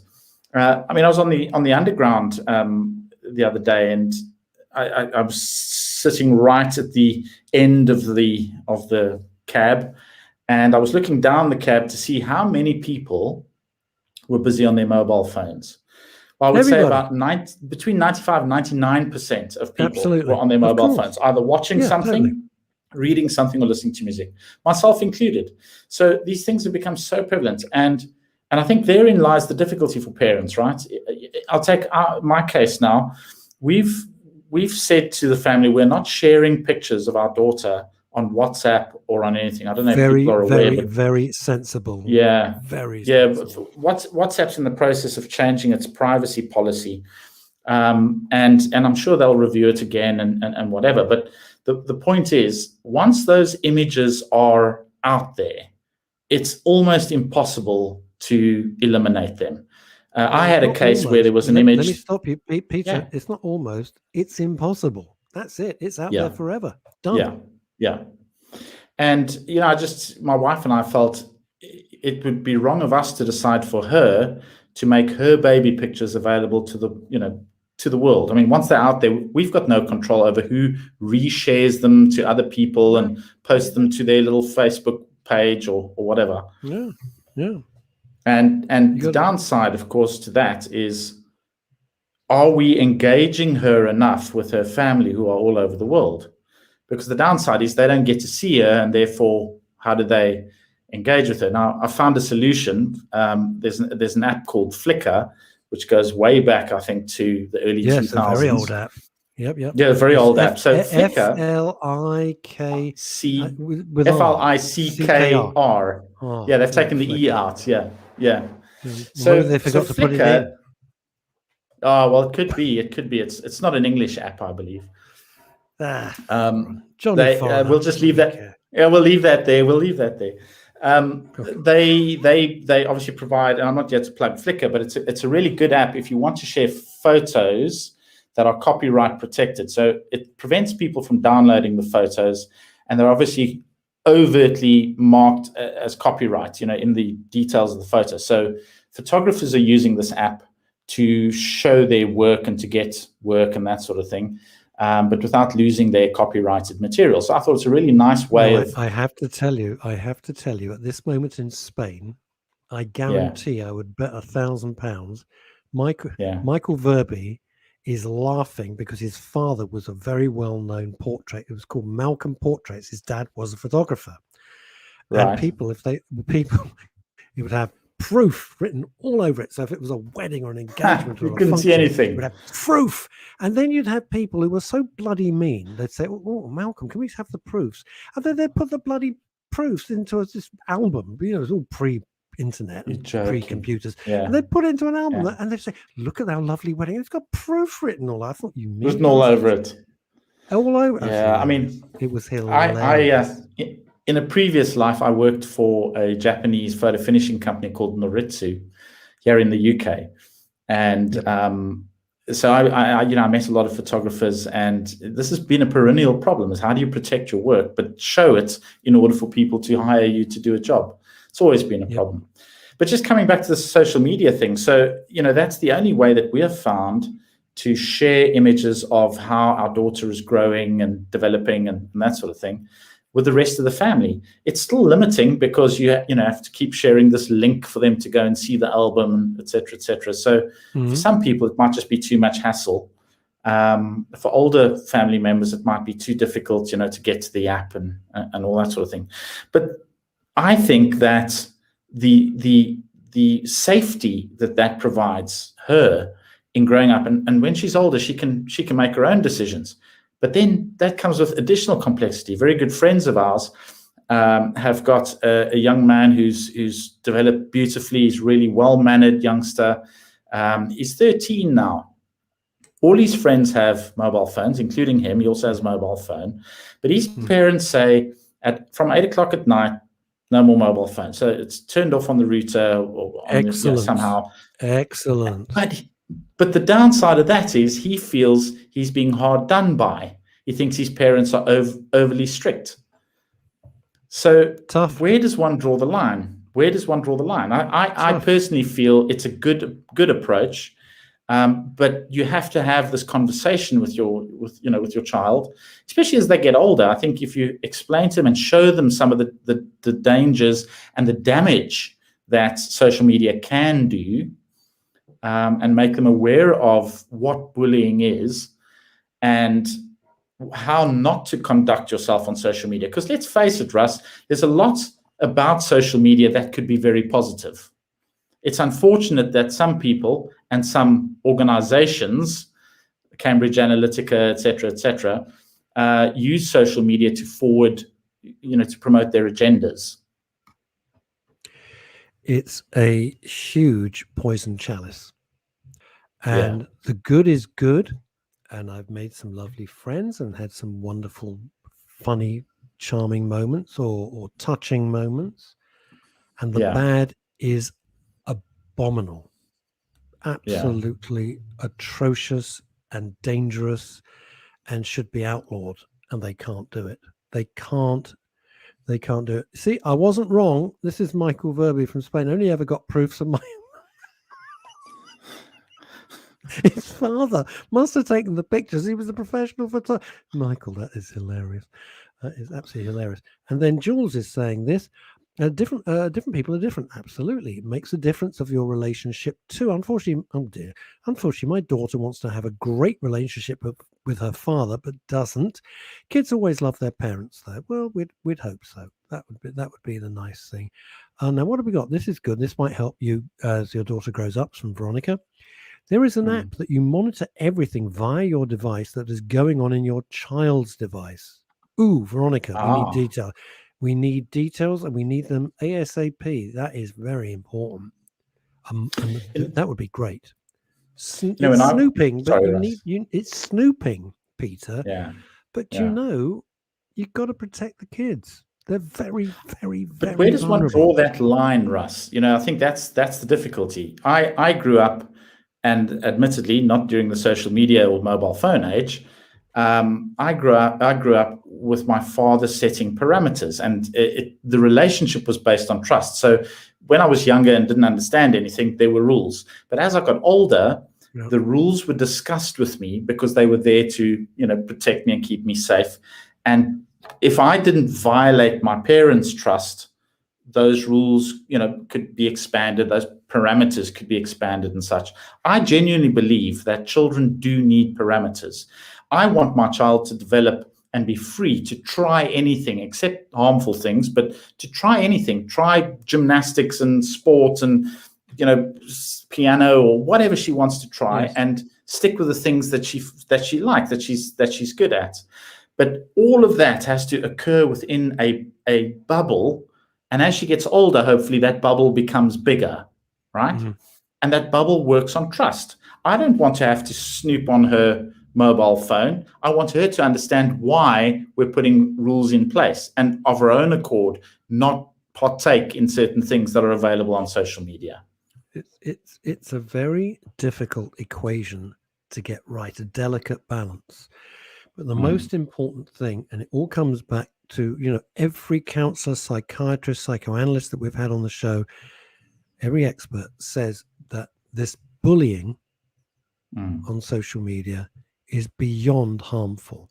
Now, I'm sorry to be a downer, but one of our guests that we had, and Phil and I got very upset because it was so emotional. He'd lost his daughter, who ended her own life because she was, I think, 13 or 14. Oh. No more than that. May have been 12 because of online bullying. Now, I said it earlier this week, and it's so true. And it goes to the heart of what we're trying to do here at MRS, is that if I say, well, Peter, I don't find you a particularly attractive guy, you can give a monkey. You say, well, Russ, I think your hair looks stupid because you cut it yourself. I don't care. At least you have hair. Well, no, I wasn't going there, but you know what I'm saying. Or I think your glasses are whatever. We don't care. We're adults. It doesn't really matter. But when you are, particularly girls, and all the statistics have shown this, they are very, very vulnerable and incredibly sensitive to what they perceive as terrible criticism. You know, one of my best friends has got a teenage daughter, very young teenage daughter, 15 or so, 14, 15. And he has to contend with so much because it affects her. I'm not saying who it is, affects her very, very badly. And girls to other girls are unbelievably cruel. Unbelievably cruel, the stuff that they do. Why they do how cruel girls are to boys. You know, if you think back to your school days, girls can be I was at a boys' school, so I didn't really have that problem. But there we go. I had a very persuasive argument to my father for moving me from an all-boys Catholic school in junior school to a mixed high school. Very persuasive argument. I'm still very proud of that argument. Still the best arguments I ever made. Which is?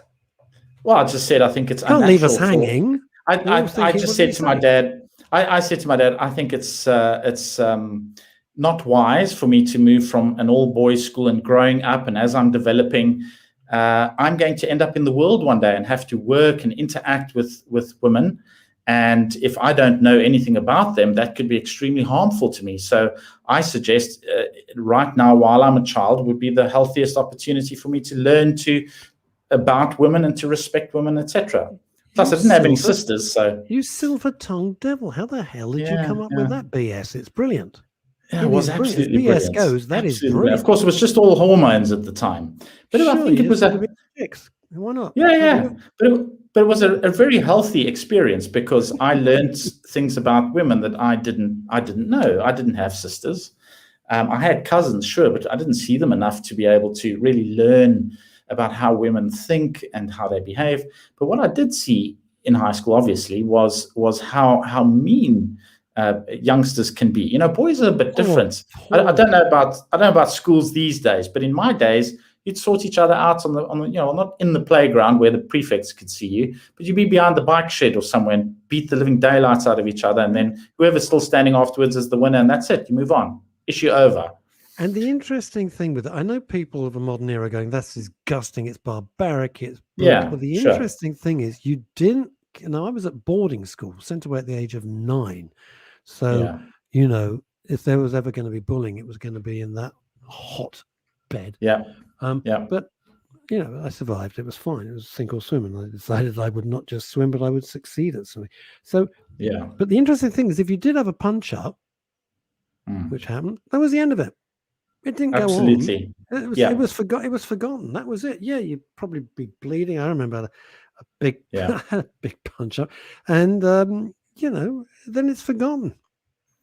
Yeah, and I accept the argument that life has moved on and we've learned so much more about human emotion and human psychology than what we knew back in the old days. But the one good thing I would take from that whole experience is it was water under the bridge after the fight. Precisely. There was it didn't carry on and whatever, and there was actually a bit of a hierarchy amongst the boys that got established. and everybody worked to that hierarchy, and that was it. There was no ongoing tension or psychological bullying. There was no psychological bullying. It was all what's physical. Interesting. Both of the toughest kids at my school, both now lawyers. One's a barrister, one's a solicitor. Fantastic. I love that story. That's ridiculous. It's absolutely. Defense lawyers, I hope. I'd hate to have them on the prosecution side. No, he is a defense. He's so funny. Oh my God, we had lunch not that long ago. Well, pre-COVID, and I was just crying with laughter. He said, "Do you want to have lunch?" I said, "Yeah, if you promise not to give me a dead leg and a Chinese burn." I remember those. I remember those. God. Yeah. Veronica, if you do know what that app is that monitors the stuff on your child's device, that would be so handy to know. It really would be. It would be important. It's a huge responsibility having kids, especially now. My kids are grown up, but they always remain your kids. You worry about them. Little kids, little problems. Big kids, big problems. It's that's how it is. But let me ask you this, Russ. Let me ask you this. I think with us, focusing on mental health, and obviously, I come from Shore Mind Mental Health Charity. Yes, you do. And the thing that's really concerning us is young people's mental health. I don't know if you know the story of our founder who has struggled his whole life with OCD, and that was the reason behind him starting Shore Mind. He wanted to make sure that no other generation of young people gets left behind in terms of their mental health. And it was interesting to see the NHS digital data study that was published yesterday on young people's mental health, and to see some of the statistics there that in 6 to 16-year-olds, 1 in 9 to 1 in 6 has had a probable mental disorder, so it's increased. For these sure. Statistics they're not surprising. And here's the thing: before COVID, we knew young people's mental health was already in trouble. And the thing that I find so alarming is that there's this general prevalence of a belief in the medical system to solve mental health issues, and I think that's terribly wrong. Terribly wrong. With you 100%. I think we need to. When you say medical, do you mean pharmaceuticals to solve it? Well, that included, and I'm now. Please understand, I'm not saying that pharmaceutical solutions to mental health problems are wrong. That's not what I'm saying. No. What I'm saying is going through the GP, through the NHS, is not the only solution to mental health challenges. The other thing, of course, is mental health is far broader than just diagnosed conditions. I mean, by the time you have a diagnosed mental health condition, you've had probably years worth of suffering. Yep. So why not tackle the mental health issues when it starts? Why not tackle anxiety? Why not tackle stress and burnout and depression? Those are the things that we should be targeting collectively as a society. I'm not saying any one group in society has responsibility for this, because mental health is something we all have, just like physical health, right? Of course. So it's our collective responsibility to take note of the people that we're engaging with, to see how they're doing. If they're not feeling well, let's start a real conversation with them. Well, when I came up with the strapline, when Howard and I kicked off Men's Radio, I said, where men really talk, because it's the bottling up. But if we extrapolate from that to everybody, because it is global in its scope, it's that having a conversation is such an important start. It's to let someone know that you're there for them, to let someone know that you care, to let someone know that you're not going to belittle them, to not go through, when it comes to boys, saying, oh, grow up here, or grow up, or big boys don't cry, or be a man. That is so not helpful. Now, it does not mean we have to walk around clutching our pearls the whole time with smelling salts. I'm not talking about that.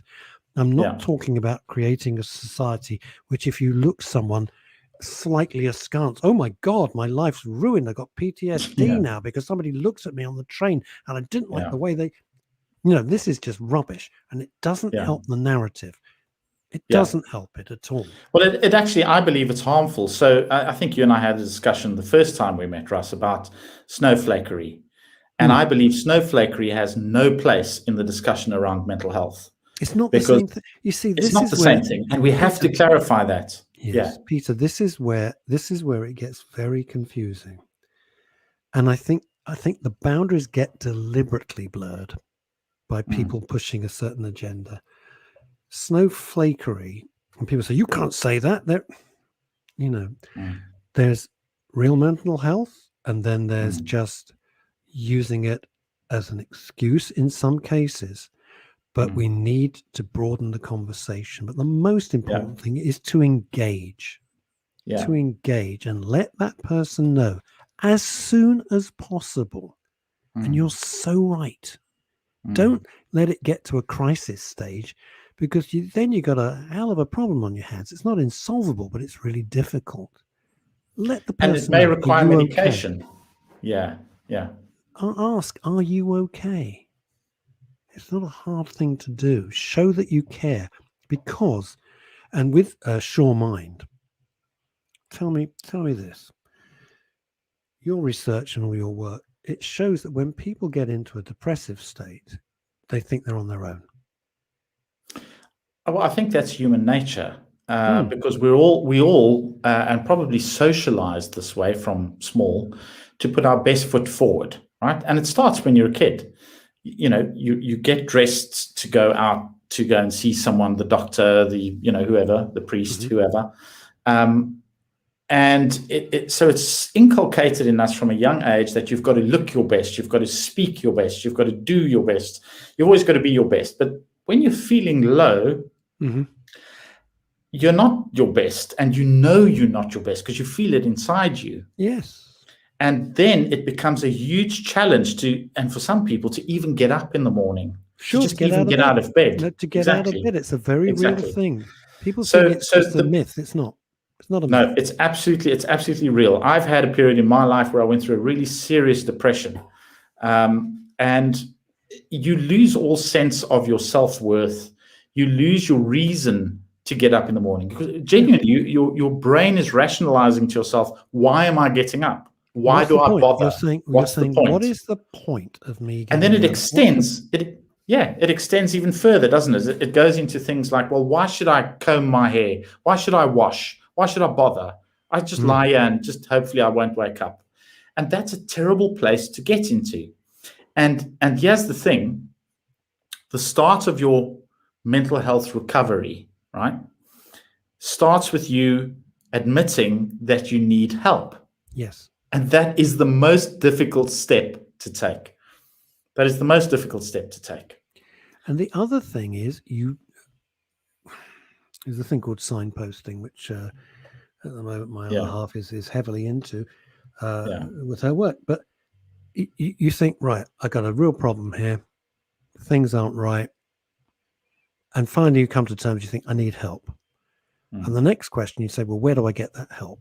And it's overwhelming because of two horrible perfect storms. One is you're not at your best to start thinking rationally and clearly.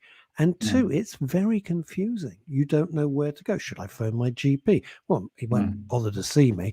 And if he prescribes anything, he might put me on some pharmaceuticals. Or, they could see me in a few months' time. Well, a few months might as well be a few centuries. This is the problem. So where do I start to look to get help? And it's tough. Yeah. It's tough. Well, that's one of the help reasons. Is there. This is the thing. So one of the reasons why we established the Breathe program at SureMind was to create things like Breathe cafes. Now, we don't have enough of them yet by far. We're starting out. Our first Breathe cafe is at the Lumar Cafe in Wimbledon. And we provide resources for people to come and have a look at, to get information just simply over a cup of tea. If they want to come to one of the drop-in sessions, it's Wednesdays, 2 till 4.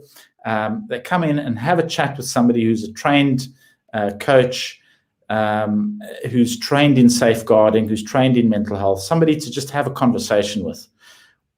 it's not therapy. I want to put it up on the screen. So give me the name of the cafe. Could you spell it for me? Lumar. That's LU hyphen MA. Yeah. Oh, cafe. Lumar Cafe. Lumar Breathe Cafe in Wimbledon. That's right. Okay. Up, so and that's our first one. We've got a couple. We've got a couple in Newark as well. Just because this is the original home of our charity, that's it. Lumar Cafe in Wimbledon, and there's mental health books. There's a small well-being library that you can read on mostly memoirs of people that have struggled with all kinds of different mental health challenges and how they've overcome them. Free to read these books.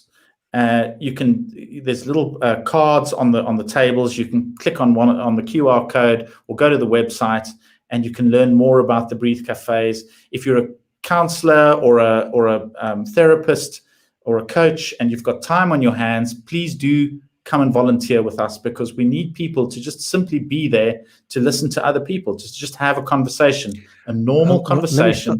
Let me stop you there. How much training before you say, I'll go to that?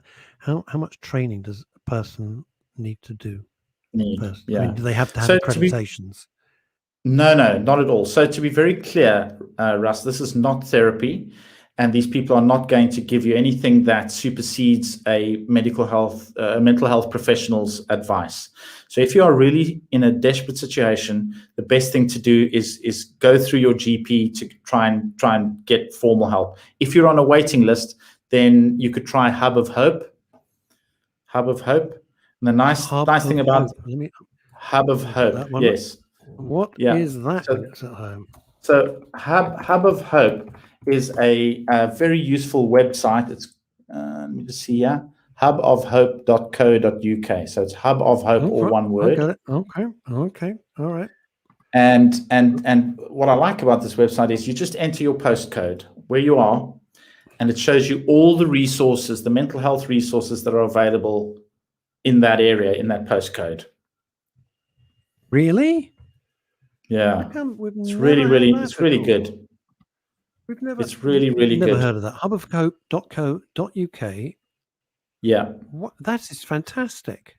Yeah, it really is. I mean, if you first reach out to these, because the thing is, there are alternatives to the NHS. There are, in terms of mental health. And if you don't have a diagnosed condition, so don't trick yourself into saying, well, if it's not diagnosable, it's something I just need to get over.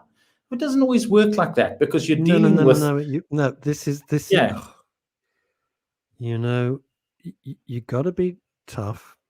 You got to be resilient, but stop beating yourself up. If you need help, absolutely, you need help. Yeah. It is not a sign of weakness to ask for help. It is not a sign of weakness to say, I'm not feeling good, but I'm going to carry. I'm going to carry on. It's not a sign of weakness. You need help. If you had a broken leg, you'd get help. If you tripped over and break your elbow, you'd get help. It's absolutely right. And it's not a nonsense. You're not being slack. You need proper help and advice. Absolutely right. So reach out. Hub of Hope. I'm loving this. I'm going to bring on. Don't go away. I'm going to bring on all the way from. It's not too far from Wimbledon, I suppose. It depends on the traffic. The traffic around there is terrible. Chantal Rickards. Hello, Russ. Hi. Nice to see you. Nice to see you. Now, I was just thinking, first of all, I hadn't heard of Hub of Hope, so thank you so much, Peter, for this. Do you agree that it's not a sign of weakness to say, do you know what? I need some help here. What do you think? Do I? I personally think it's the best thing that you could possibly do. A problem shared is a problem halved. And to me, it's a no-brainer. I know that when I share things, mostly with my girlfriends, 20 Marlboro Light and a couple of bottles of red. But after that, things seem so much better than they did at the beginning of the evening. And everybody pours out their words. You see, it's interesting. It's interesting because here on MRS, I have no problem with you saying 20 Marlboro Light and a couple of bottles of red. I don't smoke, by the way. I know you. No, I know you don't. Either way, but it's interesting that's just fascinating. But women, now, while you're here, I know it's not why you're here, but you are very, very articulate. Very articulate. Is this? You can go out. I'm picking you as an example. You go out with your girlfriends. And they'll say, "How are you, Chantal?" And you will say, "Boom, boom, boom, boom, boom," and you will tell them exactly how it is. Absolutely. And Peter might go out with his pals and go, "How are you?" "I'm fine." Exactly. He's dying inside, but he just goes, "Yeah, I'm fine." Mm-hmm. Great. See the match on Saturday? Oh, great. You've got to have friends, and the point I'm making is women, and all the stats and all the research prove it. And I'm not trying to be, the new James Bond and woke till it hurts. Women are much better at this. They're way better than this.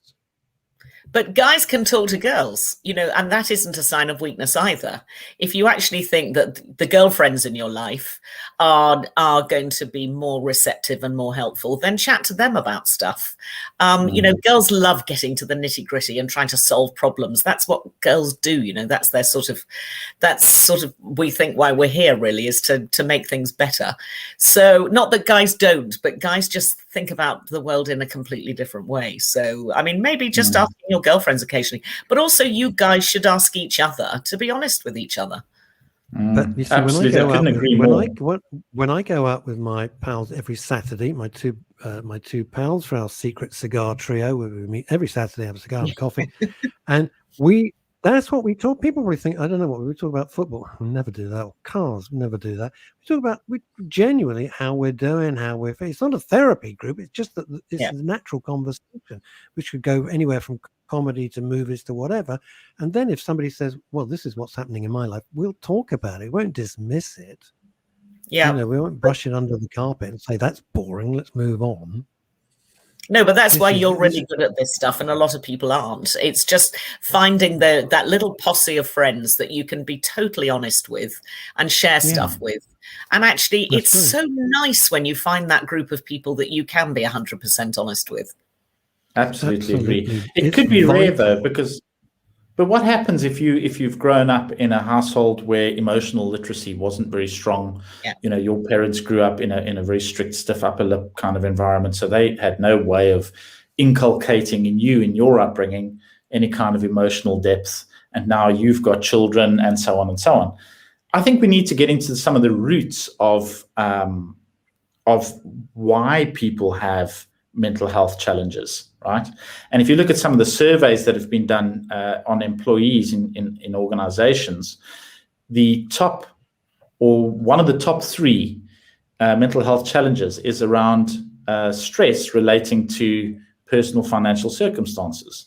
Yeah. So perhaps the conversations that we should be having, instead of saying, I feel terrible, I'm so stressed. Well, okay, why are you stressed? Let's get into the reasons, because looking also at our first Breathe Cafe pilot that we ran, a lot of people were coming into the Breathe Cafe with stress and anxiety, but it wasn't just general anxiety. They were very specifically anxious about their PIP, about their PIP forms and things that they fill in for their grants. So treat the cause, rather than the symptoms. Get into those underlying causes. But the only way to do that is to have real conversations. And that's what our Breathe Cafes are all about. It's about getting people to connect with one another, breaching that initial hurdle that's so difficult to open up about something. And maybe that's the way, especially for men, Russ, to have a conversation, right? Yes. Is speak about the financial it's like Piccadilly Circus on my front door. I can only apologize. So, Peter, before you go, because I love these Breathe Cafes, you've got the Lumar in Wimbledon. Are they going to roll out? How do we're hoping so. People get involved? I mean, what do they do? Well, get in touch with us. I mean, we need volunteers to be prepared to give up their time to sit in the cafes for drop-in sessions, and really just to coordinate discussions amongst people. Those could be one-on-one discussions. There could be small groups of people that get together like we're doing now and speaking about topics. But the idea is to be available to just listen, so that other people can come in there and just breathe. Just take a breath, slow down, calm down, and just take a breath. It's going to be okay. And that's really the idea behind the Breathe Cafes. We've got a few more. We've got them in Newark as well. We've got the Loft at Carriages, which is at the Newark Castlegate station. It's very important. Will you come back and see us again? It's always a pleasure talking to you. Always great. Thank you, Russ. I appreciate that. Yeah, of course I will. Of course I will. Because there's so much more to discuss. And before you go, I'll just show you this. It's from Jules Silverman, who says, I've started 2 new groups in August, one for men, one for women, a ladies club and separate men's club, started after COVID-19 to help ladies and men's mental health. The intention is to meet for walks that end with a drink or two. It's my kind of walk. Love it. We're also going for dinner and more now. If you want to make new friends or need someone to talk to, come join us for the walk, for the drinks, or both. And there's the details up on the screen. I can't make it any bigger because I have the technical ability of a baboon. So there we go. That's a good thing there. The Pretty Woman Club and the Good Fellas Club. Oh my God, people get whacked. That's not good. I like the Pretty Woman Club. The Good Fellas Club 21. Yeah, that looks excellent. Well done. That's all right. Peter, thank you so much. We will see you soon because I want to continue the conversation. Bless you for everything you're doing. Take care. Right. Really interesting. OBE. Now, I got to say, because you told me yesterday you went to get. First of all, I couldn't believe they posted you the medal. They put it in the post. I did. Not even recorded delivery. She gets an OBE. It turns up in the post like something from your local pizza shop. I mean, what the hell? Unbelievable. Talk about not making it into a something special. Crumbs. Well, I think the idea was you have to wear it to the investiture because it's supposed to be a sort of COVID safe space. So I don't think at the moment that they want to get too close to people to pin their awards on their jackets. So I think that's the idea, is that you have to turn up with your OBE or whatever it is already on your jacket, which I duly did on Monday. See, Shantas, I would have loved having Prince Charles here on my screen. Yeah. Congratulations. I go, thank you. And that would have been great. He could have done a Zoom. I would have got more out of that. Yeah. That would have been just brilliant. Right. Let's get into why you're here. I'm going to kick off straight away. Big film that was touted hugely called The Green Knight. Amazon spent a fortune on it, starring Dev Patel. I seem to be in a minority because I lasted 20 minutes. And when I posted that I lasted 20 minutes, everybody said, you are incredibly brave. We lasted 10.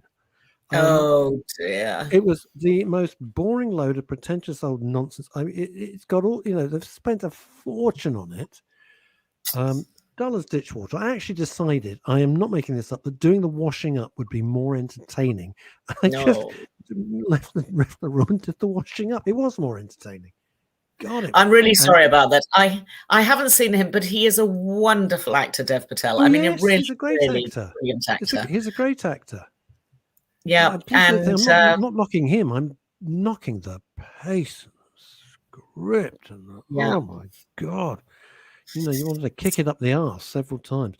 So Kimmy Lashmar saying, well done again, Chantal. Very, very good. Oh, bless you. Thank you. Put a little emoji of a medal. So that's all. That's all sweet. Thank you, Kimmy.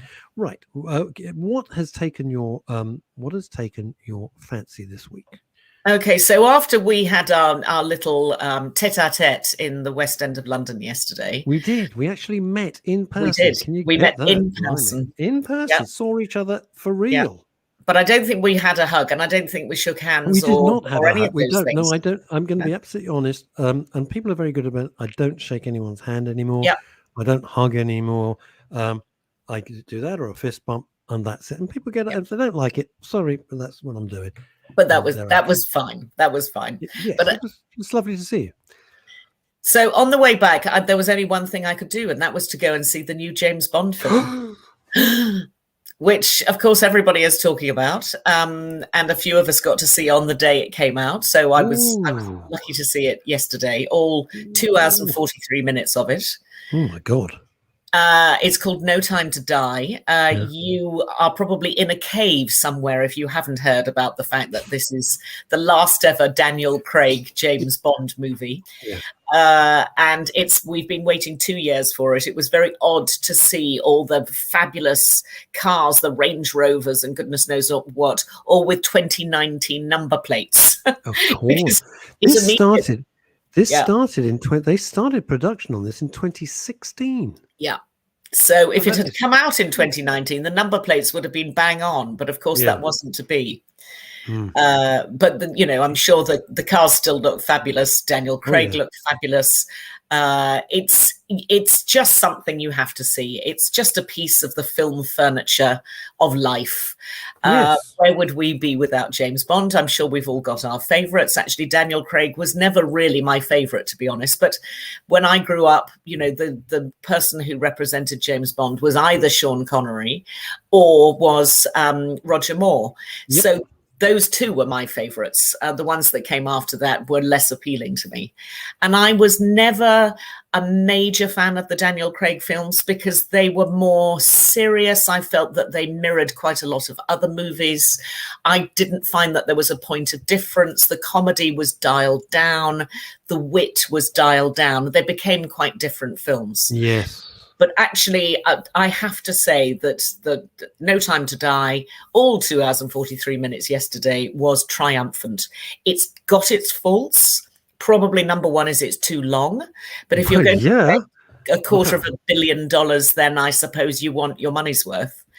And number two, the comedy's better, possibly because Phoebe Waller-Bridge, who a lot of people will know from her fantastic work on the BBC, and also for Amazon in recent years, she came in as an extra writer on it. She's Fleabag, isn't she? Fleabag, indeed, yeah. Fleabag. So there's a little bit of comedic polish, but it doesn't sit well at the beginning because you're not really used to seeing Daniel Craig in an 007 role where there is comedy in the films because it's been so suppressed. Because he always looks so miserable.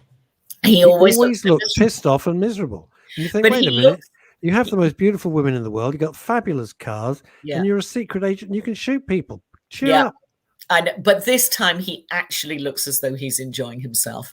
So it's shot all over the world, as they always are. There's a significant love interest. There's a little girl who comes into the story. There's a little bunny, a little soft toy bunny that gets lost. And you think, oh, hang on a second.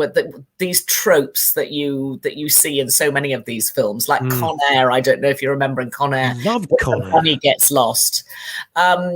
And I was thinking, oh, don't go down that route. It's going to get too sort of silly and mawkish and stupid.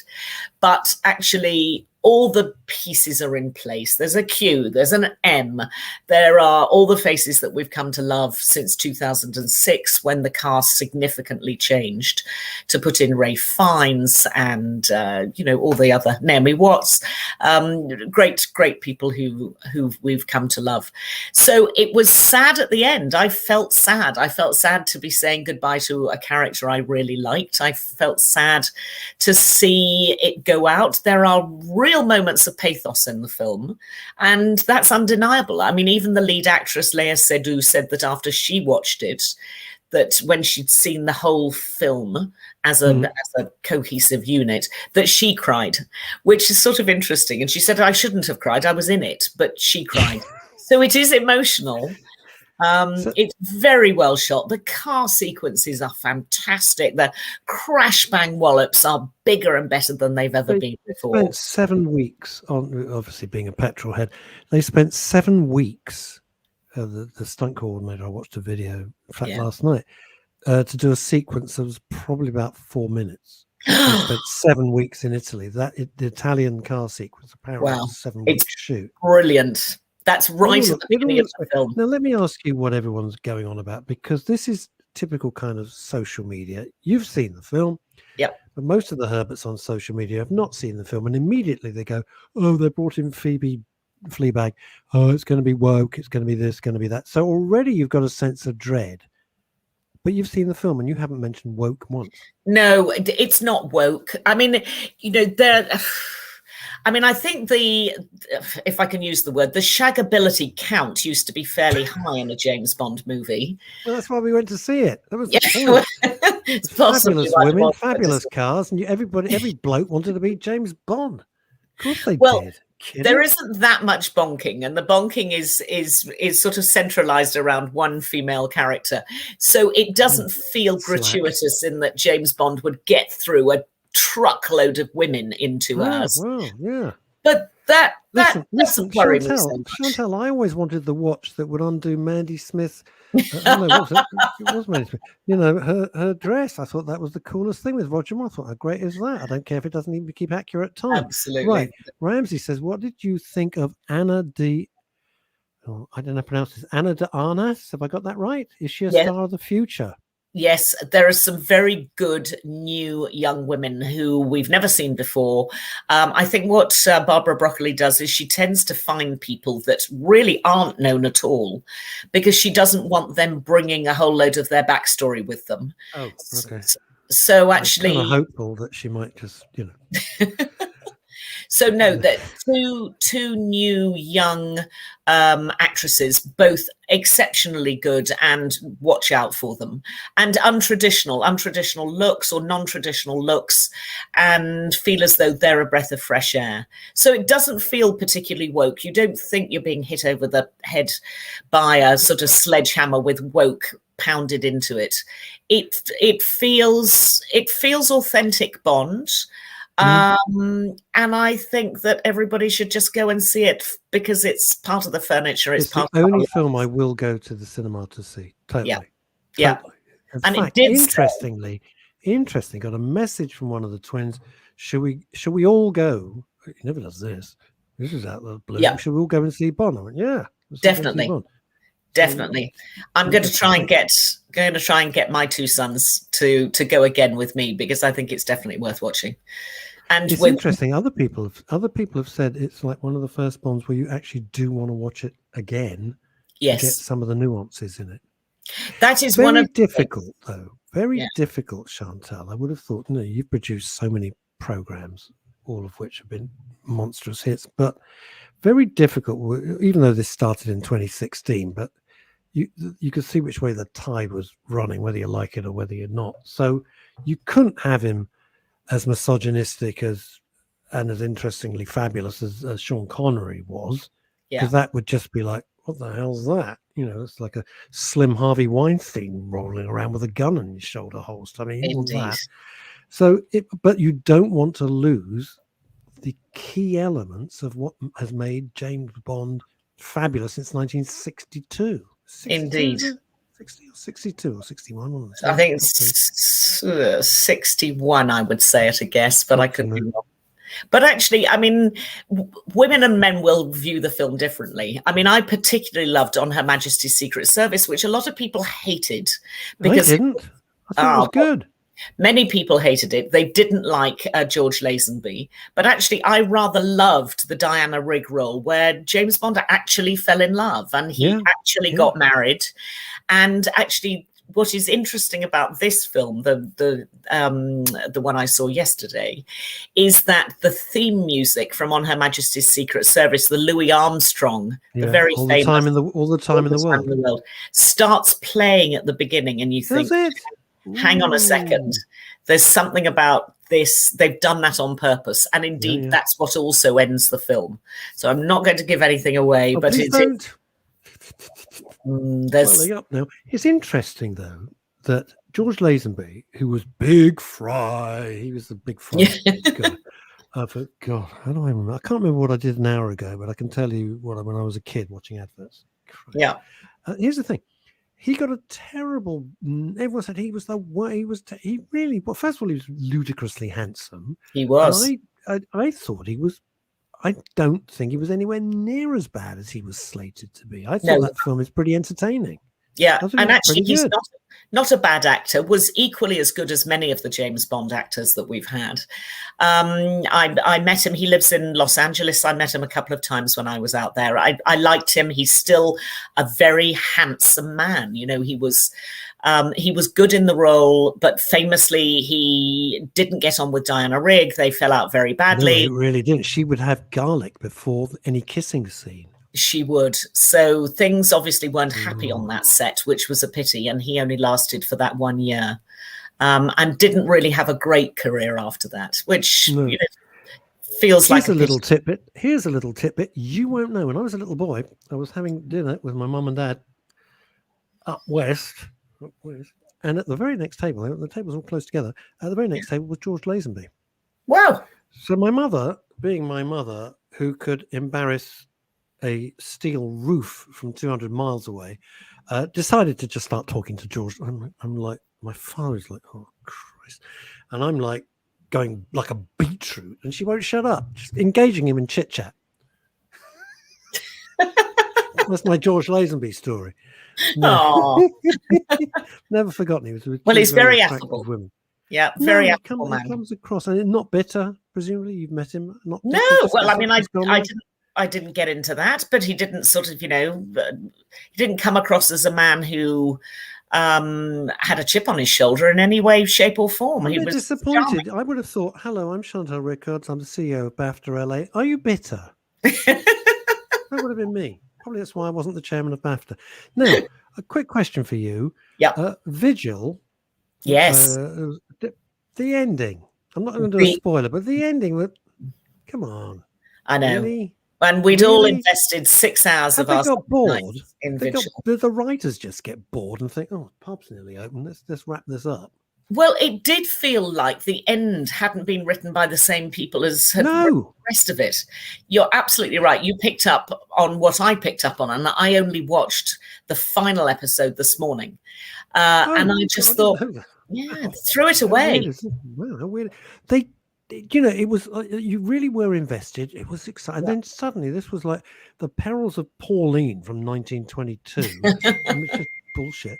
It's just like, what is this? Yeah, still worth watching, but you're right. I mean, look, the weakest of all of the 6 programs. Looks great. Yeah, looks great. The other thing, which is gone a little weird, is Endeavour. I love it. Speaking of Sean Evans, because he's in both. Absolutely. But it's got a little. I don't know. I don't think they brought a different writing team. I love it because I love all the actors involved, and that's amazing. Anton Lesser and everybody. They're fantastic cast in Endeavour. But this new series is quite weird. Okay. That's not great. I'm sorry to hear that. That's a bit of a pity. Well, they did the last one was like pure Hammer House of Horror meets Agatha Christie. I don't know if it was meant to be a pastiche. They're alone in a deserted hotel. What? Stranded. I'm not making it up. And if I pitch that as an Endeavour script, I'd be thrown out. I'd expect to be shown out the door. Bizarre. It was very, very, very, very, very. All right, quick question, because I know we're wrapping up. But Ramsey says, is Chantal, you can ask yourself, Chantal, are you looking forward to the Peter Jackson film on the Beatles in the last few months? Have you seen any of it? 6 hours, by the way. Haven't seen any of it.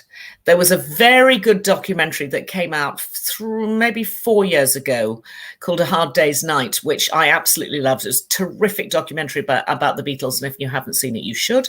Long form documentary, you know, a sort of film style documentary, which was the last thing I watched about the Beatles. So no, I'm greatly looking forward to seeing it. It was the first pop concert I ever went to was the Beatles. Me too. Yeah, absolutely. Where did you see them? I saw them at the Bournemouth Winter Gardens. Wow, wowza! And I was in the 3rd row, and I got taken out by the St John's ambulance for screaming. And I was hysterical. I think I was either 5 or 7. I can't quite work it out. Oh, fantastic. And I was a weenie bopper and I was hysterical. And none of my sisters came out with me. They just let the nurses carry me out and take me to the back to calm me down. And they all stayed in their seats up at the front. They certainly weren't going to miss. You were in the 3rd row of a Beatles. Oh, my God. Of all your huge things, including your OBE, to me, that is the most impressive thing you've ever done.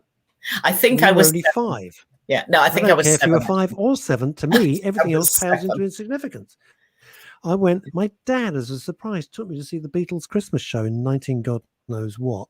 And it was the Hammersmith Odeon. I remember every detail of it like it was yesterday. Never seen anything like it, nor have I ever to this day heard a noise like it. We were very lucky. Oh yeah, it was something very, very special. Right, got about couple of minutes. What else? If you want a real life crime thriller, I love those. Yes, well, there's a good Swedish one about a Swedish real life, as I said, Swedish murder from 1989. Went on for 15 years. But actually, it's on BBC 4. It's a 6-parter. It's called The Hunt for a Killer. It is a completely unvarnished drama, just about the procedure of trying to find the perpetrator. And it's really interesting. There's no high drama in it at all. So if you like the unraveling of a true tale, then actually it's incredibly well done. It's very Swedish, but it's worth watching. And most of it is actually about eating meatballs sitting in a Volvo. That's it. Yeah, well, there's quite a lot of Volvos, but it's all about the bureaucracy. Yeah, and how bureaucracy just makes everything fall apart. Great was, speaking of procedural, how great was Martin Clunes in Manhunt? Just fantastic. Very good. Wonderful. Yeah, he's brilliant. Very versatile actor. Amazing. He's come from like crass comedy to like really great stuff. Chantal, thank you so much. Not at all. Thank you See for you next joining week. us. Always appreciate. I look forward to it. Bye. Chantal Rickles, OBE. Well, I don't know where the 3 hours have gone, gang, but I have thoroughly, absolutely loved it. Thank you, because you make the show. It's not me, it's you. Thank you to all my guests. They were all great. Really interesting guests and very, very good sports as well. Thank you for your fantastic comments. Into one's life, a little rain must fall. Speaking of a little rain, Phil will be back on Monday. Oh, we're never going to hear the bloody end of it, aren't we? He'll be so full of himself. Until then, have a wonderful weekend. We'll be back 12 o'clock on Monday. Till then, bye everybody, and try and stay safe. Bye, gang.